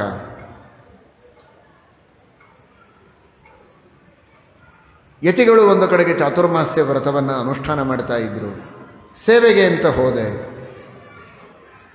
ಅವರ ಅನುಜ್ಞೆಯನ್ನು ಪಡೆದು ನಿತ್ಯವೂ ಎಂಜಲು ಬಳಿತಾ ಇದ್ದೆ. ಉಚ್ಛಿಷ್ಟ ಲೇಪಾನ್ ಅನುಮೋದಿತೋ ದ್ವಿಜೈಹಿ. ಪರವಾಗಿಲ್ಲ, ನೀನು ಮಾಡು, ಸೇವೆಯನ್ನು ಮಾಡು ಅಂತ ನನಗೆ ಒಪ್ಪಿಗೆ ಕೊಟ್ಟರು. ಒಂದೇನೋ ಸೇವೆ ಮಾಡು ಅಂತ ಹೇಳಿದರು ಅಂದರೆ ಅದೊಂದು ಅವಮಾನ ಅಂತ ತಿಳಿಯಬಾರದು. ದೊಡ್ಡವರ ಜ್ಞಾನಿಗಳ ಮಹಾತ್ಮರ ಸೇವೆ ಮಾಡುವುದಕ್ಕೆ ಅವಕಾಶ ಸಿಕ್ಕಿದೆ ಅಂದರೆ ಅದನ್ನು ಭಾಗ್ಯ ಅಂತ ತಿಳಿಯಬೇಕು. ಸೇವೆ ಮಾಡಿದವು ಅಂದರೆ ನಾವೇನೋ ಉಪಕಾರ ಮಾಡಿದ್ವಿ ಅಂತ ತಿಳಿಯಬಾರ್ದು. ಸೇವೆಗೆ ನಮಗೆ ಅವಕಾಶ ಕೊಟ್ಟರಲ್ಲ, ಅವರು ನಮಗೆ ದೊಡ್ಡ ಉಪಕಾರ ಮಾಡಿದರು ಅಂತ ತಿಳಿಯಬೇಕು. ನಾರದರ ಭಾಷೆ ಹೇಗಿದೆ ನೋಡಿ, ಅನುಮೋದಿತೋ ದ್ವಿಜೈಹಿ. ಅವರು ನನಗೆ ಅವಕಾಶ ಕೊಟ್ಟರು, ಸೇವೆ ಮಾಡಲಿಕ್ಕೆ ಅನುಮೋದನ ಮಾಡಿದರು ಅನ್ನೋದಕ್ಕೆ ನಾನು ಸೇವೆ ಮಾಡಿದೆ. ನನ್ನ ಮೇಲೆ ಅವರಿಗೆ ಬಹಳ ಪ್ರೀತಿ, ನನ್ನ ಯೋಗ್ಯತೆ ಅವರಿಗೆ ಗೊತ್ತಿತ್ತೋ ಏನೋ, ವಿಶೇಷವಾಗಿ ಪ್ರೀತಿಯನ್ನು ಮಾಡಿ ಕೊನೆಗೆ ಚಾತುರ್ಮಾಸ್ಯ ಮುಗಿದು ಹೋಗುವಾಗ ನನ್ನ ಮೇಲೆ ಪೂರ್ಣ ಅನುಗ್ರಹವನ್ನು ಮಾಡಿ ಭಗವಂತನ ಮಹಿಮೆಗಳನ್ನು ವಿಶೇಷವಾಗಿ ಉಪದೇಶ ಮಾಡಿ ತಪಸ್ಸು ಮಾಡಿ ದೇವರನ್ನು ಒಲಿಸಿಕೊಳ್ಳುವುದಕ್ಕೆ ಒಂದು ದಾರಿಯನ್ನು ತೋರಿದ್ದಾರೆ, ಮಂತ್ರಗಳನ್ನು ಹೇಳಿದ್ದಾರೆ.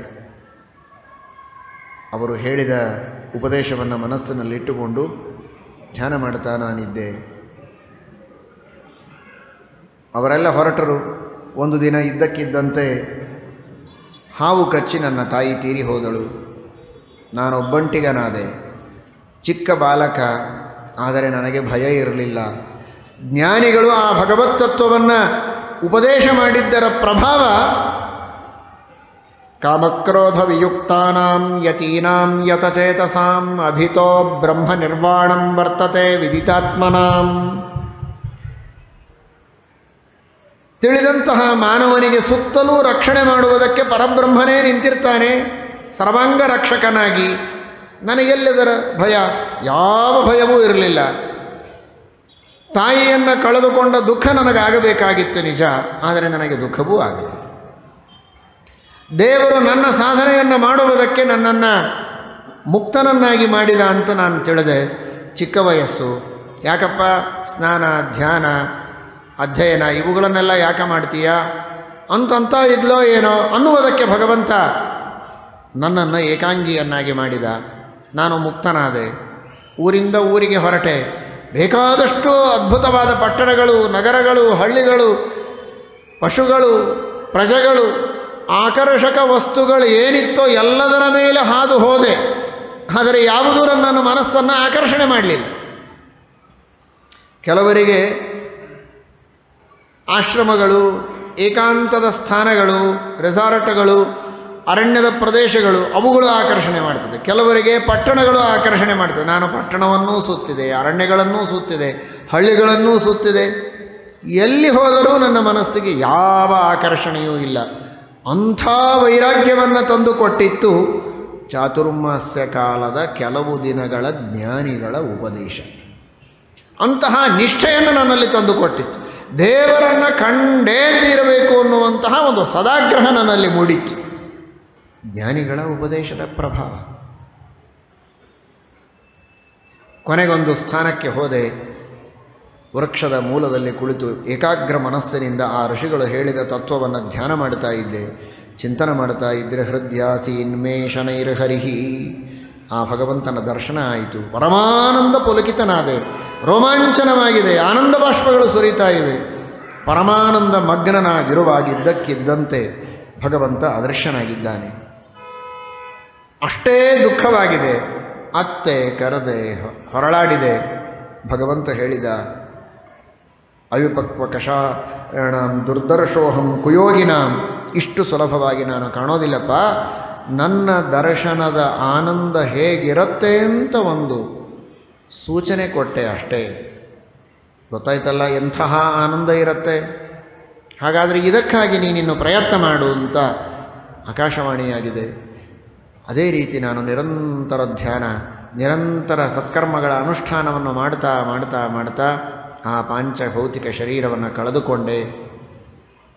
ಮುಂದಿನ ಕಲ್ಪದಲ್ಲಿ ಬ್ರಹ್ಮದೇವರ ತೊಡೆಯಿಂದ ಹುಟ್ಟುವಂತಹ ಸೌಭಾಗ್ಯ ನನಗೆ ಸಿಕ್ಕಿದೆ. ಉತ್ಸಂಗಾನ್ನಾರದೋ ಜಜ್ಞೆ. ನೋಡಿ ಹೇಗಿದ್ದು ಹೇಗಾದೆಯೋ ಆತ್ಮ. ಅಂದರೆ ಮೇಲಿದ್ದವ ಕೆಳಗೆ ಬಂದದ್ದಕ್ಕೆ ನಮ್ಮನ್ನು ದಾಸರ ಹಾಗಂದರೆ ಇವರು ಕೆಳಗಿದ್ದವರು ಮೇಲೆ ಹೋದರು.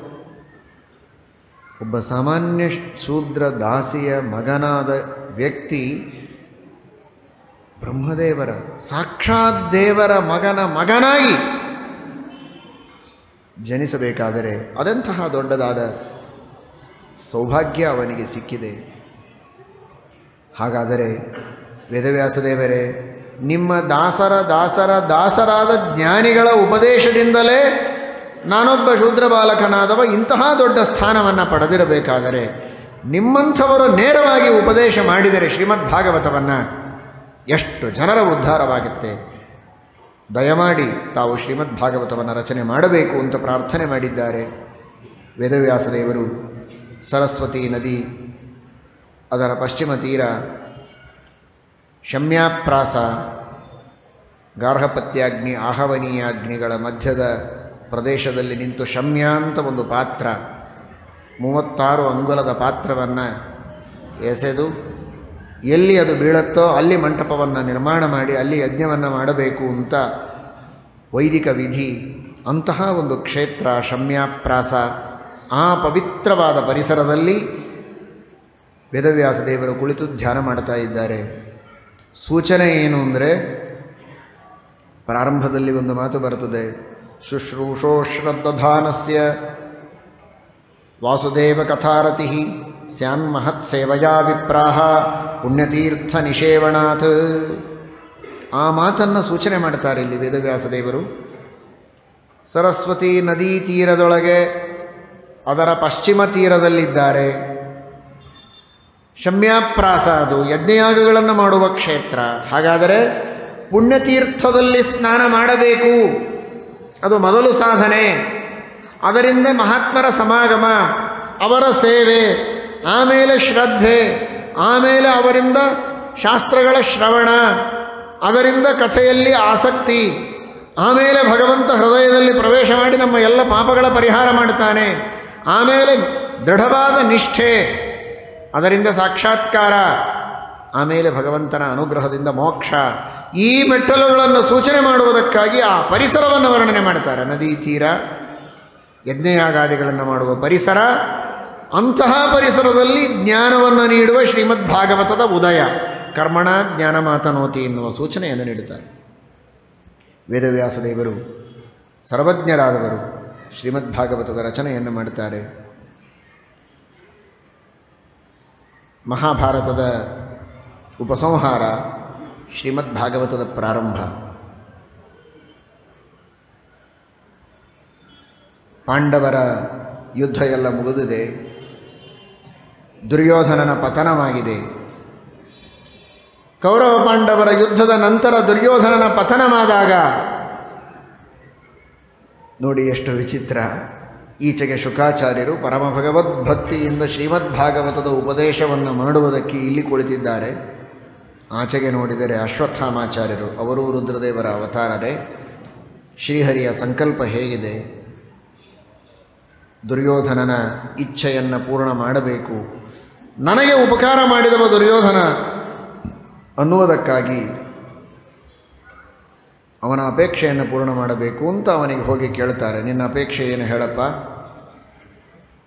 ಅವನು ಹೇಳಿದ, ಮಹಾದುಷ್ಟ ರಣರಂಗದಲ್ಲಿ ಬಿದ್ದಿದ್ದಾನೆ, ನಾಯಿ ನರಿಗಳು ಅವನನ್ನು ಹರಿದುಕೊಂಡು ತಿಂತಾ ಇವೆ.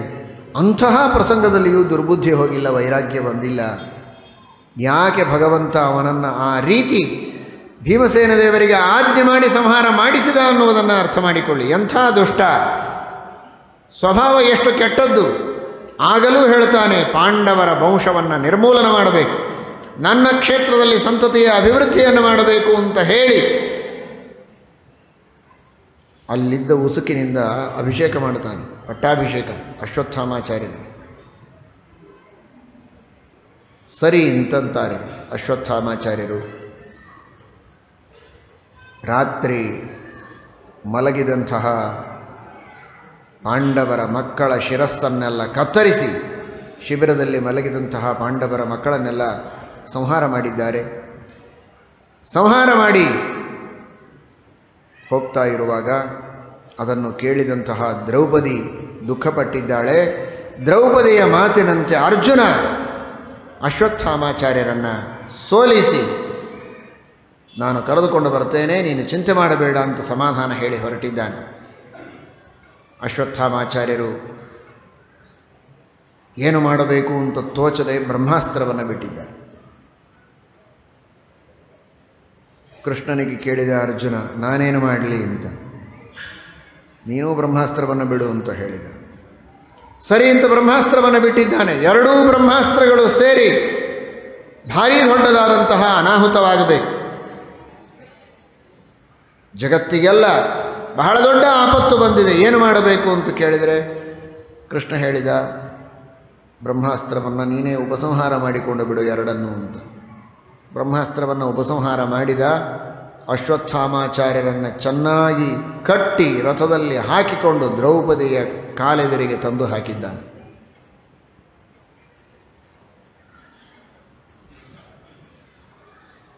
ಮೂಲ ರೂಪದಲ್ಲಿ ಚಿಂತನೆ ಮಾಡಿದರೆ ಇದರೊಳಗೆ ತಪ್ಪೇನಿಲ್ಲ. ಅರ್ಜುನನಿಗೆ ಕಟ್ಟಿ ಹಾಕುವ ಯೋಗ್ಯತೆ ಇತ್ತೋ ಇಲ್ವೋ, ಒಳಗೆ ಕೃಷ್ಣನ ಸನ್ನಿಧಾನ ಇತ್ತು ಅನ್ನುವುದಕ್ಕೆ ಸಾಧ್ಯವಾಯಿತು ಅಂತನ್ನೋಣ. ಆದರೆ ದ್ರೌಪದಿಯ ಕಾಲಿಗೆ ಹಾಕಿದ್ದಂತೂ ಸರಿ, ಅವಳು ಭಾರತೀ ದೇವಿ, ಇವರು ರುದ್ರದೇವರು. ಮೂಲ ರೂಪದಲ್ಲಿ ಭಾರತೀ ದೇವಿಯ ಮಗನೇ ರುದ್ರ, ತಾಯಿಯ ಕಾಲಿಗೆ ಮಗನನ್ನು ಹಾಕಿದ ಹಾಗಾಯಿತು. ಮಕ್ಕಳು ತಪ್ಪು ಮಾಡಿದಾಗ ಶಿಕ್ಷೆ ಕೊಡಬೇಕಾದವಳು ತಾಯಿಯೇ ತಾನೆ. ತಾಯಿಯ ಕಾಲಿಗೆ ತಂದು ಹಾಕಿದಂತೆ. ಏನು ಮಾಡಬೇಕು ಹೇಳಿವನನ್ನು? ಏನು ವಿಚಾರ ಮಾಡ್ತೀಯ? ಸಂಹಾರ ಮಾಡಬೇಕು ಅಂತಾನೆ ಕೃಷ್ಣ, ಪರೀಕ್ಷೆ ಮಾಡುವುದಕ್ಕಾಗಿ. ದ್ರೌಪದಿ ಹೇಳ್ತಾಳೆ, ಸರ್ವಥಾ ಇವನನ್ನು ಸಂಹಾರ ಮಾಡೋದು ಬೇಡ. ನನ್ನ 5 ಜನ ಮಕ್ಕಳನ್ನು ನಾನು ಕಳೆದುಕೊಂಡಿದ್ದೇನಲ್ಲ, ಸರಿ, ನನ್ನ ಮಕ್ಕಳನ್ನು ನಾನು ಕಳೆದುಕೊಂಡ್ರೆ ಸರಿ, ಆದರೆ ಈ ಅಶ್ವತ್ಥಾಮಾಚಾರ್ಯರನ್ನು ಹೆತ್ತ ತಾಯಿಗೆ ದುಃಖವಾಗುವುದು ಬೇಡ. ಮಾರೋದೀದಸ್ಯ ಜನನಿ ಗೌತಮಿ ಪತಿದೇವತಾ, ಪತಿವ್ರತ ಶಿರೋಮಣಿಯಾಗಿರುವಂತಹ ವಿಶೇಷಣ ಹೇಗೆ ಕೊಡ್ತಾಳೆ ನೋಡಿ. ಅವಳೇನಾದರೂ ಪತಿದ್ರೋಹ ಮಾಡುವವಳಾಗಿದ್ದರೆ, ದುಷ್ಟಳಾಗಿದ್ದರೆ, ಪತಿವ್ರತೆ ಅಲ್ಲದೇ ಇದ್ದರೆ ದುಃಖಪಟ್ಟಿದ್ರೂ ತಪ್ಪಿರಲಿಲ್ಲ ಅವಳು ಮಾಡಿದ ಪಾಪಕ್ಕೆ. ಆದರೆ ಪತಿದೇವತ, ಪತಿವ್ರತ ಶಿರೋಮಣಿ, ಸಾಧ್ವಿ ಶಿರೋಮಣಿ, ಇವನು ಮಾಡಿದ ತಪ್ಪಿಗೆ ಇವನ ತಾಯಿ ದುಃಖ ಪಡುವುದು ಬೇಡ. ನಾನು ದುಃಖ ಪಡ್ತಾ ಇದ್ದೇನಲ್ಲ ಸಾಕು, ನಾನು ದುಃಖಪಟ್ಟಿದ್ದೇನೆ ಅಂತ ಅವನ ತಾಯಿಗೆ ದುಃಖ ಕೊಡುವುದು ಬೇಡ. ಅಷ್ಟು ಮಾತ್ರ ಅಲ್ಲ, ನಿಮಗೆ ಈ ವಿದ್ಯೆಯನ್ನು ಕೊಟ್ಟವರು ಯಾರು? ದ್ರೋಣಾಚಾರ್ಯ. ಅಂತಹ ಗುರುಗಳ ಪುತ್ರ ಯಾವ ಬ್ರಾಹ್ಮಣನಿಗೂ ಪೀಡೆ ಕೊಡಬಾರದು, ಬ್ರಹ್ಮಹತ್ಯೆ ಮಾಡಬಾರದು. ನಿತರಾಂ ಬ್ರಾಹ್ಮಣೋ ಗುರುಹು, ಅದರಲ್ಲಿಯೂ ನಿಮಗೆ ವಿದ್ಯೆಯನ್ನು ಕೊಟ್ಟ ಗುರುಗಳ ಪುತ್ರ ಗುರುವದ್ ಗುರುಪುತ್ರಸ್ತು. ನೋಡಿ, ತನ್ನ ಮಕ್ಕಳನ್ನು ಕಳೆದುಕೊಂಡ ತಾಯಿ ಅಂತಹ ದುಃಖದ ಪ್ರಸಂಗದಲ್ಲಿ ಈ ತತ್ವಗಳ ಉಪದೇಶವನ್ನು ಮಾಡಬೇಕು ಅಂದರೆ ದ್ರೌಪದಿಯ ಯೋಗ್ಯತೆ ಎಂತಹದ್ದು, ಅಂತಹ ದಿವ್ಯವಾದ ಯೋಗ್ಯತೆ. ಅವರು ಮಹಾನುಭಾವರು, ದೇವತೆಗಳು. ಈ ಎಲ್ಲ ಲೌಕಿಕವಾದ ಘಟನೆಗಳಿಂದ ನಿಜವಾಗಿ ನೋಡಿದರೆ ಅವರಿಗೆ ದುಃಖವಾಗಿರೋದಿಲ್ಲ. ಆದರೆ ಲೋಕದೃಷ್ಟಿಯಲ್ಲಿ ಮಕ್ಕಳನ್ನು ಕಳೆದುಕೊಂಡ ಆ ಪ್ರಸಂಗದಲ್ಲಿಯೂ ಕೂಡ ಅಂತಹ ತಾಳ್ಮೆಯಿಂದ ಅವಳು ಹೇಳ್ತಾಳೆ, ಈ ಅಶ್ವತ್ಥಾಮಾಚಾರ್ಯರ ತಾಯಿಗೆ ದುಃಖ ಕೊಡಬೇಡ, ಇವನಿಗೆ ಹಿಂಸೆ ಕೊಡುವುದು ಬೇಡ. ಮುಚ್ಚತಾಮೀಶಃ, ಇವನನ್ನು ಬಿಟ್ಟುಬಿಡಿ ಅಂತ ಎಲ್ಲರೂ ಪ್ರಶಂಸೆ ಮಾಡಿದ್ದಾರೆ. ಧರ್ಮರಾಜನಿಗಂತೂ ಭಾರೀ ಸಂತೋಷ ಆಯಿತು. ಎಂದಿಗೂ ಅವನಿಗೆ ಹಿಂಸೆ ಮನಸ್ಸಿಗೆ ಬರೋದಿಲ್ಲ. ದ್ರೌಪದಿಯ ಈ ನಿರ್ಧಾರವನ್ನು ಕಂಡು ಧರ್ಮರಾಜ, ನಕುಲ, ಸಹದೇವ, ಇನ್ನುಳಿದವರೆಲ್ಲರೂ ಅದನ್ನು ಪ್ರಶಂಸೆ ಮಾಡಿದ್ದಾರೆ. ಭೀಮಸೇನ ದೇವರು ಮಾತ್ರ ವಧ್ಯತಾಮೇಷಃ ಅಂತಾರೆ, ಇವನನ್ನು ಸಂಹಾರ ಮಾಡಲೇಬೇಕು ಅಂತಾರೆ. ಕೃಷ್ಣ ಹೇಳಿದ, ಬ್ರಾಹ್ಮಣ ಸಂಹಾರ ಮಾಡಬಾರದು ಅಂತೂ ಶಾಸ್ತ್ರ ಹೇಳ್ತದೆ ಅರ್ಜುನ. ಆದರೆ ಅಗ್ನಿದೋ ಗರದಶ್ಚೈವ, ಯಾರು ವಿಷ ಹಾಕಿ ಕೊಲ್ತಾರೆ, ಬೆಂಕಿಯಿಂದ ಸುಟ್ಟು ಕೊಲ್ತಾರೆ, ನಿರಪರಾಧಿಗಳನ್ನು ಹಿಂಸೆ ಮಾಡ್ತಾರೆ, ಅಂಥವರನ್ನು ನಿಶ್ಚಿತವಾಗಿಯೂ ಸಂಹಾರ ಮಾಡಲೇಬೇಕು. ಆತತಾಯನ ಮಾಯಾಂತಂ ಅಪಿ ವೇದಾಂತ ಪಾರಗಂ, ಅವನು ಮಹಾಜ್ಞಾನಿಯಾಗಿರಬಹುದು, ಆದರೆ ಇಂತಹ ದುಷ್ಕೃತ್ಯಗಳನ್ನು ಮಾಡಿದ್ದರೆ ಅವನನ್ನು ಸಂಹಾರ ಮಾಡುವುದಕ್ಕೆ ಹಿಂದೆ ಮುಂದೆ ನೋಡಬೇಕಾಗಿಲ್ಲ, ನಿರ್ದಾಕ್ಷಿಣ್ಯವಾಗಿ ಸಂಹಾರ ಮಾಡಬಹುದು ಅಂತ ಶಾಸ್ತ್ರ ಹೇಳುತ್ತದೆ. ಏನು ಮಾಡ್ತೀಯ ಮಾಡು ಅಂದ. ಕೈಯಲ್ಲಿ ಪೆನ್ನು ಹಾಳಿ ಕೊಟ್ಟು ಪರೀಕ್ಷೆಯನ್ನು ಮಾಡಿದರೆ ಉತ್ತರ ಬರೆಯೋದು ಬಹಳ ಸುಲಭ. ಈ ತರಹದ ಸಮಸ್ಯೆ, ಇಂತಹ ಸಮಸ್ಯೆಗಳಿಗೆ ಪ್ರಾಕ್ಟಿಕಲ್ಲಾಗಿ ಉತ್ತರವನ್ನು ನೀಡಬೇಕಲ್ಲ. ಪರೀಕ್ಷೆ ಮಾಡ್ತಾ ಇದ್ದಾನೆ ಶ್ರೀಕೃಷ್ಣ ಪರಮಾತ್ಮ ಅರ್ಜುನನಿಗೆ, ಏನು ಮಾಡ್ತೀಯ ಮಾಡು ಅಂತ. ಅರ್ಜುನ ಹೇಳಿದ, ನಿನ್ನ ಅನುಗ್ರಹ ಇರುವಾಗ, ನಿನ್ನ ಉಪದೇಶದಲ್ಲಿ ನಾವೆಲ್ಲ ವಿದ್ಯೆಯನ್ನು ಪಡೆದಾಗ ಪರೀಕ್ಷೆಯಲ್ಲಿ ಉತ್ತೀರ್ಣರಾಗುವುದು ಏನು ದೊಡ್ಡದಲ್ಲ. ನಿನ್ನ ಅಭಿಪ್ರಾಯ ನನಗೆ ತಿಳಿದಿದೆ, ನಾನಿವನನ್ನು ಸಂಹಾರ ಮಾಡೋದಿಲ್ಲ, ಆದರೆ ಸಂಹಾರ ಮಾಡುತ್ತೇನೆ. ಹೇಗೆ? ಬಂಧನಂ ದ್ರವಿಣಾದಾನಂ ಸ್ಥಾನಾನ್ ನಿರ್ಯಾಪನಂ ತಥಾ ಏಷ ಹಿ ಬ್ರಹ್ಮಬಂಧೂನಾಂ ವಧೋ ನಾನ್ಯೋಸ್ತಿ ದೈಹಿಕಃ. ಕಟ್ಟಿ ಹಾಕಿದರೆ ಅದೊಂದು ತರಹದ ಹತ್ಯೆಯೇ, ಅವನ ಸಂಪತ್ತನ್ನು ಕಿತ್ತಿಕೊಂಡ್ರೆ ಅದೂ ಒಂದು ತರಹದ ಹತ್ಯೆಯೇ. ಇವನ ತಲೆಯ ಮೇಲಿರುವಂತಹ ಅನರ್ಘ್ಯವಾದ ರತ್ನ ಇದೆ, ಅದನ್ನು ನಾನು ಸ್ವೀಕಾರ ಮಾಡಿ ಇವನನ್ನು ಕಳಿಸ್ತೇನೆ ಅಂತ ಕೊಟ್ಟು ಕಳಿಸಿದ್ದಾನೆ. ಹತ್ಯೆ ಮಾಡಿದ ಹಾಗೂ ಆಯಿತು, ಬ್ರಹ್ಮಹತ್ಯೆ ಮಾಡದೇ ಇದ್ದ ಹಾಗೂ ಆಯಿತು. ಈ ರೀತಿ ಅಶ್ವತ್ಥಾಮಾಚಾರ್ಯರನ್ನು ಬಿಟ್ಟು ಕಳಿಸಿದ್ದಾರೆ ಅಂತ ಶ್ರೀಮದ್ ಭಾಗವತದಲ್ಲಿ ಕಥೆ ಬರ್ತದೆ. ಶ್ರೀಮದ್ ಆಚಾರ್ಯರು ಹೇಳ್ತಾರೆ, ಇದೆಲ್ಲ ಸ್ವಪ್ನದ ಕಥೆ. ಅಶ್ವತ್ಥಾಮಾಚಾರ್ಯರಿಗೆ ಬಿದ್ದ ಕನಸಿದು. ಆ ಸ್ವಪ್ನದ ಕಥೆಯನ್ನು ಶ್ರೀಮದ್ ಭಾಗವತ ಈ ರೀತಿ ಇಲ್ಲಿ ವರ್ಣನೆ ಮಾಡಿತು. ಅರ್ಥೇಶ್ವಭಿಜ್ಞ ಸ್ವರಾಟ್, ದೇವರು ಸರ್ವಜ್ಞ ಅನ್ನುವುದಕ್ಕೆ ಇನ್ನೇನು ಬೇಕು ಹೇಳಿ. ಅಶ್ವತ್ಥಾಮಾಚಾರ್ಯರಿಗೆ ಸ್ವಪ್ನ ಏನು ಬಿದ್ದಿದೆ ಎನ್ನುವುದನ್ನು ವೇದವ್ಯಾಸ ದೇವರು ತಿಳಿದು ಹೇಳಿ. ಅಶ್ವತ್ಥಾಮಾಚಾರ್ಯ ಯಾರ ಮುಂದಾದರೂ ಹೇಳಿಕೊಂಡಿದ್ರೆ ಅದನ್ನು ಸರ್ವಜ್ಞರಾದ ವೇದವ್ಯಾಸ ದೇವರು ಆಡಿದ ಮಾತುಗಳನ್ನು ನಡೆದ ಕಣ್ಣಿಗೆ ಕಂಡ ಘಟನೆಗಳನ್ನು ಬರೆದದ್ದಲ್ಲ, ಸ್ವಪ್ನದಲ್ಲಿ ನಡೆದದ್ದನ್ನು ಇಲ್ಲಿ ದಾಖಲು ಮಾಡ್ತಾರೆ ಅಂದರೆ ಅವರು ಸರ್ವಜ್ಞರು ಅನ್ನುವುದಕ್ಕೆ ಇನ್ನೇನು ಸಾಕ್ಷಿ ಬೇಕು? ವೇದವ್ಯಾಸದೇವರ ಅಭಿಪ್ರಾಯವನ್ನು ಚೆನ್ನಾಗಿ ತಿಳಿದು ಇದು ಸ್ವಪ್ನದ ಘಟನೆ, ನಿಜವಾಗಿ ನಡೆದ ಘಟನೆ ಅಲ್ಲ ಅಂತ ಹೇಳ್ತಾರೆ ಅಂದರೆ ನಮ್ಮ ಗುರುಗಳಾದ ಶ್ರೀಮದಾಚಾರ್ಯರು ಎಂತಹ ಸರ್ವಜ್ಞರು. ಹಾಗಾದರೆ ಸತ್ಯವಾಗಿ ನಡೆದ ಘಟನೆ ಯಾವುದು? ಅದನ್ನು ಮಹಾಭಾರತ ಹೇಳಿದೆ. ಭಾಗವತ ಸ್ವಪ್ನದ ಘಟನೆಯನ್ನು ಹೇಳಿದೆ. ನಿಜವಾಗಿ ನಡೆದ ಘಟನೆ ಮಹಾಭಾರತದಲ್ಲಿದೆ ಅಂತಾರೆ ಶ್ರೀಮದಾಚಾರ್ಯರು. ಭೀಮಸೇನ ದೇವರು ಬೆನ್ನು ಹತ್ತಿ ಹೋಗ್ತಾರೆ ಅಶ್ವತ್ಥಾಮಾಚಾರ್ಯರನ್ನು. ಭೀಮಸೇನ ದೇವರ ಜೊತೆಗೆ ಯುದ್ಧ ಮಾಡಲಿಕ್ಕಾಗದೆ ಅವರನ್ನು ನೋಡಿ ಹೆದರಿ ಗೊತ್ತಾಗದೆ ಏನು ಮಾಡಬೇಕು ಅಂತ ತೋಚದೆ ಬ್ರಹ್ಮಾಸ್ತ್ರವನ್ನು ಬಿಡುತ್ತಾರೆ. ಆಗ ಹಿಂದಿನಿಂದ ಬಂದಂತಹ ಕೃಷ್ಣಾರ್ಜುನರು, ಕೃಷ್ಣನ ಪ್ರೇರಣೆಯಂತೆ ಅರ್ಜುನನು ಕೂಡ ಬ್ರಹ್ಮಾಸ್ತ್ರವನ್ನು ಬಿಡುತ್ತಾನೆ. ಎರಡೂ ಅಸ್ತ್ರಗಳು ಸೇರಿ ಘರ್ಷಣೆಯಾಗಿ ಜಗತ್ತಿಗೆ ಪೀಡೆಯಾಗಬಾರದು ಅಂತ ಎರಡರ ಮಧ್ಯದಲ್ಲಿ ವೇದವ್ಯಾಸದೇವರು ಪ್ರಾದುರ್ಭೂತರಾಗಿ ಅವೆರಡನ್ನೂ ತಡೆದು ಹಿಡಿಯುತ್ತಾರೆ. ನೀವಿಬ್ಬರೂ ಉಪಸಂಹಾರ ಮಾಡಿಕೊಳ್ಳಿ ಅಂತ ಹೇಳ್ತಾರೆ. ಉಪಸಂಹಾರ ಮಾಡಿಕೊಳ್ಳೋದಕ್ಕೆ ಅರ್ಜುನನಿಗೆ ಸಾಧ್ಯವಾಗ್ತದೆ, ಉಪಸಂಹಾರ ಮಾಡ್ತಾನೆ. ನೀನು ಮಾಡೋದ್ರೆ ಅವರಿಗೆ ಉಪಸಂಹಾರ ಮಾಡಲಿಕ್ಕೆ ಆಗೋದಿಲ್ಲ. ಹಾಗಾದರೆ ಮಾತಿನಿಂದಾದರೂ ಉಪಸಂಹಾರ ಮಾಡು ಸಾಕು.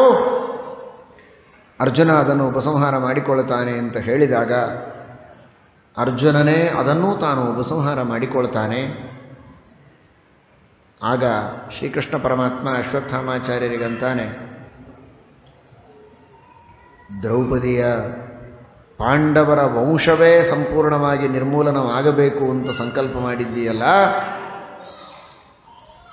ಉತ್ತರಾದೇವಿಯ ಗರ್ಭದ ಮೇಲೆಯೂ ಕೂಡ ಬ್ರಹ್ಮಾಸ್ತ್ರವನ್ನು ಸಂಕಲ್ಪ ಮಾಡಿ ಬಿಟ್ಟಿದ್ದೀಯಾ, ಅದನ್ನು ಉಪಸಂಹಾರ ಮಾಡಿಕೋ ಮಾತಿನಿಂದ.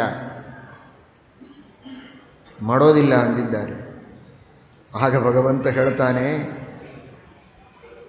ಉತ್ತರಾದೇವಿಯ ಗರ್ಭದ ಮೇಲೆ ಬ್ರಹ್ಮಾಸ್ತ್ರವನ್ನು ಬಿಡಬೇಕು ಅಂತ ಸಂಕಲ್ಪ ಮಾಡಿದ್ದೀಯಲ್ಲ, ನಾಚಿಕೆ ಬರೋದಿಲ್ಲ ನಿನಗೆ? ಅಭಿಮನ್ಯುವಿನ ಮೃತವಾದ ದೇಹ ಬಿದ್ದಿದೆ ರಣರಂಗದಲ್ಲಿ, ಅದರ ಮೇಲೆ ಬ್ರಹ್ಮಾಸ್ತ್ರವನ್ನು ಬಿಡು, ನಿನ್ನ ಪೌರುಷವನ್ನು ತೇರಿಸಿಕೊ. ಅಭಿಮನ್ಯೋರ ಮೃತಸ್ಸೈವ ದೇಹೇ ಪಾತಯಮಾನದ.